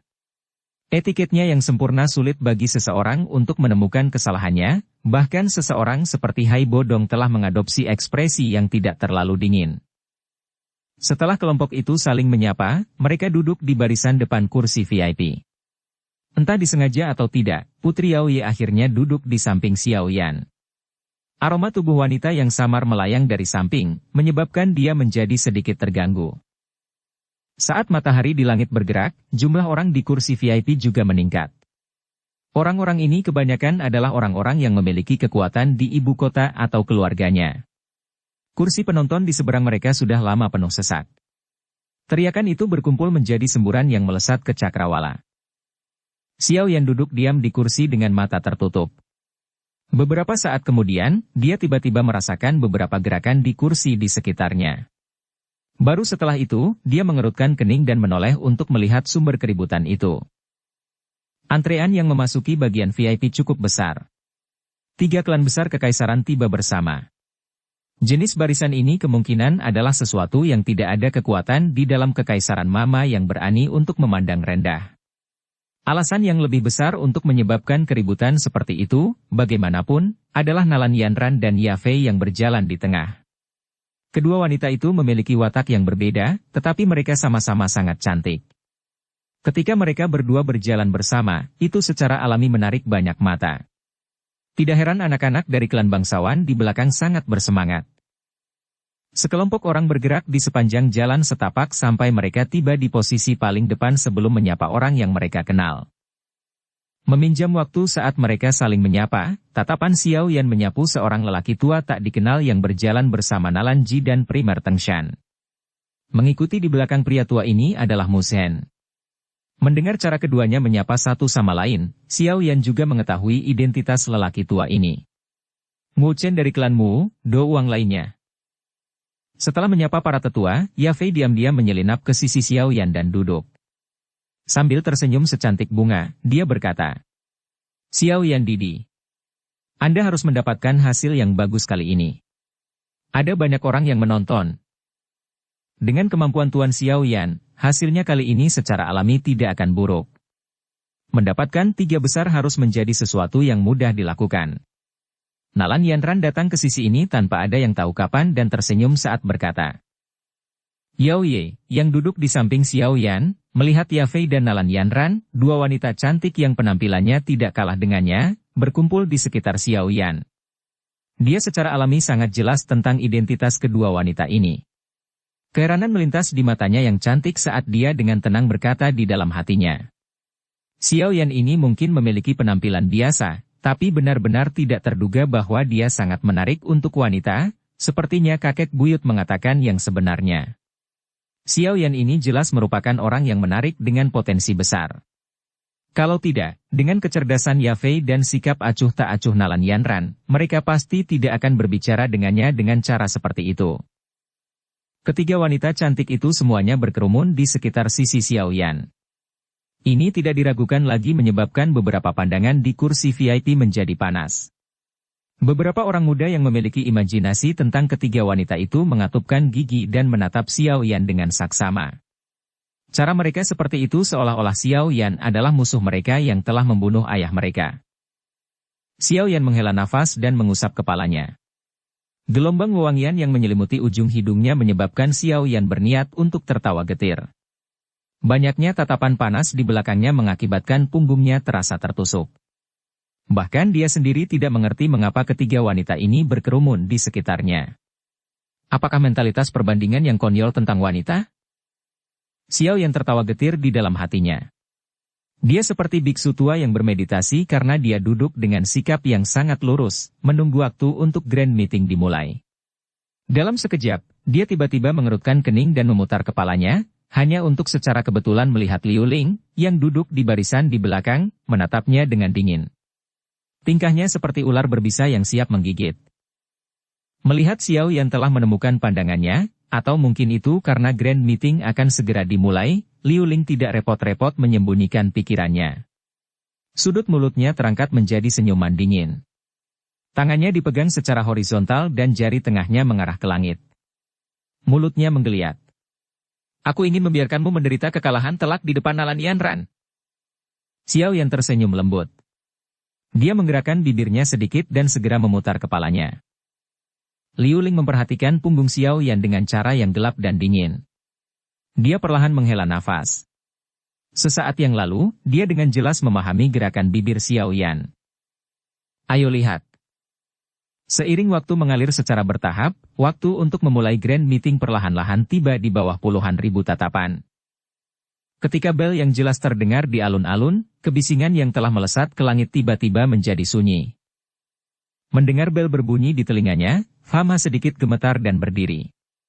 Setelah itu, dia perlahan berjalan ke bagian paling depan kursi VIP. Tatapannya mengamati ribuan alkemis yang duduk di belakang meja hijau di bawah. Pada saat ini, lebih dari 2.000 alkemis juga mengangkat kepala mereka dan melemparkan tatapan hormat ke arah lelaki tua yang memiliki reputasi luar biasa dalam kancah alkemis Kekaisaran Jiamaha. Sebagai Ketua Asosiasi Alkemis Kerajaan Jiamaha, aku mengumumkan bahwa pertemuan besar alkemis ke-7 telah dimulai. Bang! Seluruh tanah mendidih. Teriakan bahagia mereka mengaduk-aduk langit.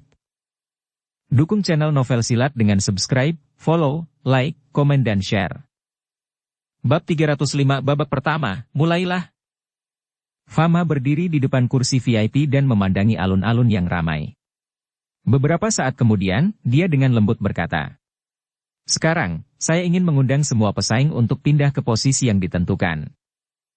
Meskipun alun-alun saat ini sangat ramai sampai-sampai dering bel hampir tidak bisa didengar, suara Fama masih terdengar di telinga semua orang. Dari sini, dapat dilihat bahwa lelaki tua yang sekarat ini memiliki kekuatan yang sangat luar biasa. Mendengar kata-kata Fama, banyak alkemis di kursi VIP langsung berdiri. Di sana, sebagian besar alkemis dipersiapkan oleh atau diikat menjadi beberapa kelompok yang lebih kuat. Karena memiliki pembangkit tenaga listrik untuk mendukung mereka, tingkatan alkemis ini sedikit lebih tinggi secara keseluruhan dibandingkan dengan alkemis bebas itu. Platform tinggi itu puluhan meter lebih tinggi dari tanah terbuka di bawahnya. Dengan ketinggian seperti itu, orang-orang muda ini, banyak dari mereka yang kekuatannya hanya sebagai doushi atau bahkan douce, secara alami tidak akan berani melompat ke bawah. Oleh karena itu, di jalan setapak di samping kedua sisi tempat duduk VIP, terdapat tangga yang secara eksklusif mengarah ke lapangan terbuka di bawahnya. Saat ini, mereka secara berturut-turut berjalan di bawah tatapan yang tak terhitung jumlahnya. Liu Ling, UR kecil, Xiao Yan, kau juga harus pergi ke posisimu masing-masing, karena hasil tes internalmu adalah yang paling luar biasa. Stasiun di sana adalah milik kalian bertiga. Ketiga kursi itu akan membuat Anda menjadi fokus perhatian penonton. Jari Fama menunjuk ke suatu tempat yang terletak di tengah-tengah tanah terbuka. Tempat itu memiliki lebih dari 10 meja hijau besar dan tidak hanya meja hijau ini lebih besar dari yang lain, mereka juga tampaknya lebih tinggi dari resolusi. Posisi istimewa yang menonjol dengan sendirinya akan membuat orang-orang yang berdiri di sana menjadi daya tarik tersendiri. Ketika tatapan dari ketiga orang itu mengikuti arah yang ditunjuk Fama dan melihat tempat khusus, ekspresi mereka berbeda satu sama lain. Liu Ling sedikit bersemangat, selain terkejut. Putri kecil penasaran dan bersemangat, sementara Xiao Yan kosong sejenak sebelum dia menyatukan alisnya sedikit. Mengingat karakter Xiao Yan, dia benar-benar tidak menyukai posisi khusus yang menempatkannya dalam sorotan. Tatapan Fama perlahan-lahan melayang ke wajah ketiga orang itu dan akhirnya berhenti pada Xiao Yan. Dia tampaknya bisa melihat melalui apa yang dipikirkan Xiao Yan saat dia berkata dengan lembut sambil tersenyum. Secara alami adalah hal yang baik bagi seorang anak muda untuk mengetahui bagaimana menjaga profil rendah. Namun, ada beberapa hal di dunia ini yang dibuat tidak mungkin untuk dirahasiakan. Karena Anda berpartisipasi dalam grand meeting, Anda pasti berpikir untuk mendapatkan hasil terbaik. Untuk mendapatkan hasil terbaik dan menjadi yang terdepan dari 2.000 lebih orang ini, Anda tidak bisa lepas dari fokus perhatian. Karena pada akhirnya Anda akan ditemukan, lalu apa bedanya itu terjadi sekarang daripada nanti? Jika kamu tidak melakukan sesuatu yang gegabah dan sombong saat kamu masih muda, kamu tidak akan memiliki kenangan yang menyenangkan untuk diingat di masa depan, kata Fama sambil tersenyum. Ketua Fama benar. Xiao Yan tersenyum pahit dan menganggukkan kepalanya. Dia tidak terus terjerat soal ini. Baiklah. Beberapa dari kalian silakan turun.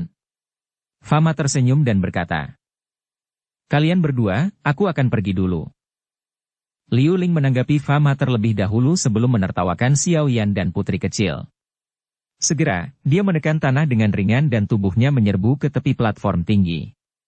Dia melirik ke tanah terbuka besar di bawah.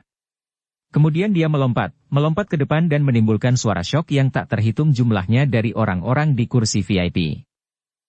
Tubuhnya dengan cepat turun dan saat dia akan mencapai tanah, dua kolom douki, yang bisa dilihat dengan mata telanjang, muncul dari tumit Liu Ling. Meminjam kekuatan lawan dari kolom douki, dia mendarat di tanah tanpa cedera. Setelah itu, dia tersenyum dan dengan cepat berjalan ke titik tengah alun-alun di bawah tatapan yang dipenuhi dengan panas yang membara. Orang ini sangat suka pamer, tapi apakah dia pikir hanya dia yang tahu cara melompat? Mengamati Liu Ling yang telah menerima perhatian dari semua orang dengan langsung melompat ke bawah, putri kecil menepuk bibirnya. Tubuhnya yang cantik melompat ke depan dan juga melesat dari platform tinggi. Seperti daun yang jatuh, tubuhnya dengan lembut dan anggun turun. Postur cantiknya seperti seorang dewi. Geher, tindakan cantik putri kecil ini tidak diragukan lagi telah menggugah hati mereka yang mengamati lebih dari penampilan Liu Ling sebelumnya. Selain itu, karena sifatnya yang lembut dan imut, itu tidak hanya menyebabkan suara lolongan dari kursi VIP, tetapi juga suara gemuruh yang memekakkan telinga keluar dari kursi penonton di sisi berlawanan. Pak Tua Jia. Aku sudah memberitahumu sebelumnya bahwa kelincahan teknik Dou, kawanan terbang, kamu lebih cocok untuk wanita, tapi aku tidak pernah berharap kamu akan pernah mengajarkannya kepada gadis kecil ini. Mengamati tubuh putri kecil yang sama sekali mengabaikan gravitasi saat dia melayang, Fama tidak bisa menahan diri untuk tidak berbalik dan tersenyum saat dia berbicara dengan Jia Lao. Dia hanya mempelajari sedikit dari kelincahan teknik Dou ini. Namun, karena dia hanya mengejar kecantikan, dia akan dengan mudah menjadi target pihak lain jika dia bertemu musuh. Jia Lao menggelengkan kepalanya.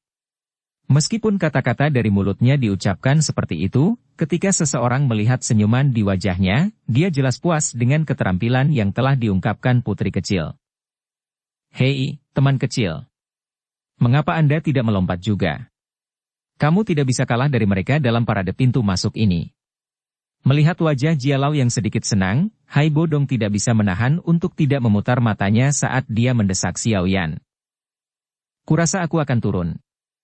Merasakan tatapan yang tak terhitung jumlahnya berkumpul padanya, Xiao Yan menggelengkan kepalanya. Dia berbalik dan mulai berjalan di sepanjang jalan setapak menuju ke bawah. Namun, Hai Bodong tiba-tiba melambaikan tangannya dan kekuatan tak terlihat meledak, mengipasi Xiao Yan, yang tidak punya waktu untuk membela diri. Haha, lebih baik kau tidak membuatku kehilangan muka. Turun. Kamu bajingan tua, didorong, telapak tangan Xiao Yan dengan cepat menari-nari. Dia baru saja mengutuk ketika tubuhnya mulai turun dengan liar di bawah tatapan semua orang. Angin bersiul melewati telinga Xiao Yan. Karena dia didorong dengan paksa oleh Hai Bodong, dia akhirnya jatuh kepala lebih dulu. Xiao Yan menghela nafas tanpa daya saat dia mendengar suara angin kencang di telinganya. Kedua tangannya tidak bergerak saat dia membiarkan tubuhnya jatuh lurus ke bawah kepala terlebih dahulu.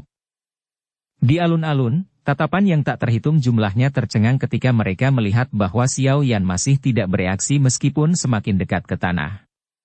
Beberapa wanita muda yang lebih pengecut sudah buru-buru menutup mata, takut mereka akan melihat pemandangan yang sangat berdarah.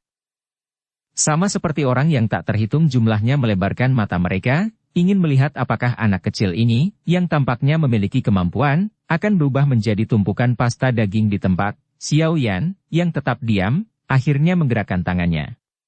Dia mengarahkan mereka ke tanah dan sesaat kemudian, kekuatan tak berbentuk yang tak tertandingi menyerbu keluar, dengan keras menghantam permukaan batu hijau yang keras. Segera, garis retakan mulai menyebar di permukaan batu. Meminjam kekuatan dorongan, tubuh Xiao Yan yang jatuh tajam menjadi jauh lebih lambat. Tubuhnya seperti bola spiral di udara, mulai berputar dengan cepat. Setiap kali gaya akan memudar, telapak tangan Xiao Yan akan dengan sembarangan menampar ke bawah, meminjam aliran udara yang meningkat yang diciptakan dari gaya untuk membatalkan gaya ke bawah pada tubuhnya, membentuk keseimbangan yang sempurna. Di bawah tatapan kaget semua orang, tubuh Xiao Yan seperti heliks, berputar saat dia bergerak menuju pusat alun-alun. Cek-cek, kontrol aliran udara yang sangat indah. Di usia seperti itu, dia sebenarnya bisa bergerak bebas di udara tanpa menggunakan sepasang sayap. Ini adalah sesuatu yang bahkan tidak bisa dicapai oleh beberapa douang. Mengamati sosok manusia yang dengan cepat berputar saat dia bergerak melalui ruang terbuka, beberapa kejutan muncul tanpa sadar di wajah Jia Lao dan Fa Ma saat mereka memuji. Hei, orang ini benar-benar tidak bisa ditebak. Saya awalnya berpikir bahwa dia akan menggunakan teknik dou terbang. Ini benar-benar tidak terduga bahwa dia sebenarnya masih memiliki jenis keterampilan yang disembunyikan juga. Wajah Hai Bodong juga dipenuhi dengan keterkejutan. Meskipun dia tahu bahwa metode Xiao Yan ini tidak praktis dalam hal terbang sungguhan, namun, dalam kesempatan saat ini, tidak diragukan lagi cukup mencolok untuk menyebabkan banyak orang terkejut. Di bawah tatapan tertegun dari beberapa ribu pesaing, tubuh Xiao Yan dengan cepat bergerak ke tengah. Rotasi tubuhnya secara bertahap melemah. Dengan ketukan lembut dari ujung kakinya di ruang kosong, tubuhnya membalik di udara dan berguling ke bawah seperti labu. Beberapa saat kemudian, tubuhnya ditekuk dengan lembut dan dia mendarat dengan mulus dengan satu kaki ditopang di tanah. Dia dengan lembut menepuk debu di tangannya dan perlahan berdiri, menatap masa padat kepala manusia di kursi penonton, yang tidak bisa dia lihat akhirnya. Plok plok plok. Dia terlalu tampan. Gehr, hebat. Suara tepuk tangan yang memekakan telinga langsung terdengar dari kursi penonton yang agak sepi. Teriakan tajam tiba-tiba bergema di seluruh alun-alun. Grand meeting belum dimulai, tetapi pemuda ini telah memberi mereka pertunjukan yang membuka mata. Hanya dengan penampilan pintu masuk yang sempurna ini, sudah ada banyak wanita muda yang terpesona oleh pemuda yang mengenakan jubah alkemis hitam ini. Di kursi VIP, Ya Fei mengusap pipinya dengan tangannya. Matanya yang cantik menatap langsung ke pemuda yang berdiri di tempat yang paling mencolok, menerima perhatian semua orang. Wajahnya yang mempesona dan bergerak sedikit linglung. Kilatan indah muncul di pupil matanya. Anak kecil ini tampaknya bukan lagi pemuda yang tidak dewasa itu. Dia benar-benar memiliki beberapa kemampuan. Pantas saja kakek buyut memujinya begitu tinggi. Yao Ye bergumam lembut sambil menatap pemuda yang diam-diam menikmati sorakan yang tak terhitung jumlahnya. Nalan Yanran duduk dengan malas di kursi empuk yang nyaman. Garis besar indah yang terbentuk di bawah bundel gaun putih bulan yang luas menyebabkan banyak tatapan di belakangnya menyapu secara diam-diam. Arusnya juga menghentikan pandangannya pada Xiao Yan yang berada di tanah terbuka di bawah. Menyaksikan sikap acuh tak acuh yang terakhir seolah-olah dia tidak mendengar apa-apa saat dia berdiri di tengah sorakan yang tak terhitung jumlahnya, wajah cantiknya tidak bisa membantu tetapi menjadi jauh lebih lembut. Mungkin itu karena dia telah tinggal dengan gurunya, yang dipandang seperti dewa di dalam hatinya, untuk waktu yang lama, tetapi Nalan Yanran memiliki kesan yang baik tentang kehadiran mengesankan yang mirip dengan gurunya. Mu Chen menyipitkan matanya. Dia menatap Xiao Yan di arena kompetisi. Beberapa saat kemudian, dia memiringkan kepalanya dan berkata kepada Mu Chen. Apakah dia orang yang kamu sebutkan itu? Ya, orang ini benar-benar berani berada begitu dekat dengan Ya Fei. Kemarin, jika bukan karena Nalan Yanran menghentikan saya akan memberinya pelajaran. Mu Zhen berbicara jahat. Jari Mu Chen dengan lembut mengetuk punggung tangannya yang layu. Dia menggelengkan kepalanya sedikit dan perlahan berkata, "Di masa depan, jangan pergi dan menyinggung perasaannya. Jika Anda benar-benar menyukai gadis itu ya Fei, Anda dapat menggunakan metode biasa untuk mengejarnya. Akan lebih baik jika Anda tidak memprovokasi orang yang disebut Xiao Yan ini, jika Anda benar-benar melawannya, Anda mungkin bukan tandingannya." Tapi, mendengar ini, Mu Zhen menjadi cemas. Dia akan mengatakan sesuatu ketika dia melihat wajah Mu Chen yang telah tenggelam. Kepala Mu Zhen tenggelam dan dia hanya bisa setuju tanpa daya. Xiao Yan diam-diam berdiri di depan meja batu hijau bersih. Dia menyadari bahwa satu set bahan obat ditempatkan dengan rapi di atas meja batu dan di depannya ada selembar kertas tipis yang duduk dengan tenang. Selain itu, cermin giok tertanam di bagian depan meja batu dengan lampu hijau merah berkedip-kedip di dalamnya. Saat Xiao Yan dengan nyaman mengambil kertas tipis dan menyapu pandangannya ke atasnya, dia agak tertegun menyadari bahwa itu sebenarnya adalah formula obat untuk pil obat tingkat 2. Namun, hal yang menyebabkan Xiao Yan tidak bisa berkata-kata adalah hanya beberapa bahan obat dan hal-hal lain yang dengan sembarangan dituliskan ke dalam formula obat ini. Formatnya, sama sekali, tidak sesuai dengan metode ortodoks dalam membuat formula obat. Seperti disebutkan sebelumnya, formula pengobatan ortodoks membutuhkan penggunaan kekuatan spiritual untuk membaca. Hanya melalui metode ini formula dapat menyampaikan semua informasi yang diperlukan yang perlu dipahami pembaca untuk memurnikan pil obat dalam waktu sesingkat mungkin. Hal-hal yang dicatat pada selembar kertas tipis ini memberikan metode pemurnian yang tidak jelas. Semua detail yang tersisa benar-benar mengharuskan pembaca untuk memahaminya sendiri. Ini tidak diragukan lagi akan menyebabkan jumlah kegagalan dalam menyempurnakan pil obat ini meningkat ke tingkat yang menakutkan. Hal yang benar-benar menyebabkan Xiao Yan tidak bisa berkata-kata adalah jumlah bahan obat yang diletakkan di atas meja batu. Jumlahnya jelas hanya cukup untuk memungkinkan seseorang memurnikan pil obat 2 kali. Dengan kata lain, itu berarti bahwa setiap orang hanya memiliki satu peluang gagal. Jika ramuan obat benar-benar habis dan tidak ada pil obat yang dimurnikan, maka jelas orang tersebut telah gagal. Akibat kegagalan adalah dikeluarkan dari kompetisi. Ini pasti grand meeting yang diadakan setiap 8 tahun. Kesulitan seperti ini benar-benar hebat. Xiao Yan memegang selembar kertas tipis, tersenyum pahit dan menggelengkan kepalanya.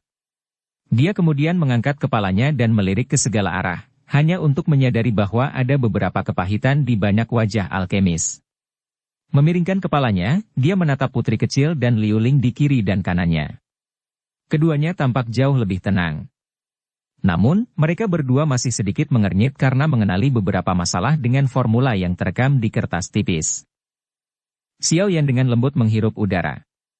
Dia hanya bisa mengalihkan fokusnya ke selembar kertas tipis. Pemeriksaan aneh semacam ini adalah sesuatu yang belum pernah dia coba sebelumnya, oleh karena itu hatinya terasa sedikit tidak nyaman. Saat Xiao Yan menarik pandangannya, Liu Ling mengalihkan pandangannya. Dia melihat senyum pahit di wajah mantan yang belum hilang dan tidak bisa menahan tawa dingin lembut. Dia berbisik. Jadi bagaimana jika Anda luar biasa dalam memurnikan ramuan obat? Saya sudah katakan bahwa ujian dalam grand meeting tidak sekadar bersaing di depan itu. Selanjutnya, izinkan saya melihat bagaimana Anda mempermalukan diri sendiri di depan Nalan Yanran, orang desa. Setelah menerima ajaran Guhe yang sangat ortodoks, Liu Ling menjadi sangat percaya diri untuk pertemuan akbar ini. Oleh karena itu, ia ingin mendapatkan tempat juara pada grand meeting tersebut. Setelah itu, dia akan memiliki kualifikasi untuk mengejar Dewi di hatinya, Nalan Yanran. Di lapangan terbuka yang sangat luas, semua peserta memegang kertas tipis dengan kedua tangan. Mereka menampilkan banyak ekspresi berbeda saat mereka membaca. Dalam sekejap, seluruh alun-alun menjadi sunyi senyap. Suasana tenang berlanjut selama hampir 5 menit. Bel yang jelas kemudian terdengar tiba-tiba di tanah terbuka. Mendengar bel berbunyi, semua peserta secara spontan meletakkan barang-barang di tangan mereka. Mereka memberi isyarat dengan tangan mereka dan seketika, ribuan kuali dengan berbagai warna dan bentuk tiba-tiba muncul di atas meja batu hijau. Setelah bel berbunyi, Fama yang matanya tertutup juga membukanya. Dia menyapu pandangannya di bawahnya saat suaranya yang pelan terdengar di telinga semua orang. Menurutku kalian semua seharusnya mengerti sesuatu. Selama putaran pertama kompetisi ini, Anda semua harus mengikuti formula obat yang tidak lengkap ini untuk menyempurnakan pil obat yang merupakan produk jadi. Masing-masing dari Anda memiliki 2 percobaan. Jika pil obat tidak berhasil disuling setelah 2 kali mencoba, cermin giok di belakang meja hijau secara otomatis akan menampilkan lampu merah. Saat lampu merah menyala, orang itu akan keluar dari arena kompetisi. Di dinding di seberang kalian semua, ada jam pasir besar. Itulah batas waktu kompetisi. Mereka yang masih gagal memperbaiki pil obat sebelum semua pasir di gelas jam jatuh juga akan gagal. Apakah kalian semua mengerti? Fama berkata sambil tersenyum. Iya. Suara yang diproyeksikan ke depan dari tanah di bawah seperti guntur teredam yang meraung ke atas. Karena sudah seperti ini, maka putaran pertama ujian sekarang akan dimulai. Fama perlahan mengangkat telapak tangannya sambil tersenyum. Dia tiba-tiba mengayunkannya ke bawah. Pada saat ini, ribuan api tiba-tiba muncul di tanah terbuka yang luas seperti kembang api. Pemandangan spektakuler menyebabkan darah berapi-api orang mendidih. Bersambung ke episode 60. Dukung kami dengan subscribe, follow, like, komen dan share. Terima kasih.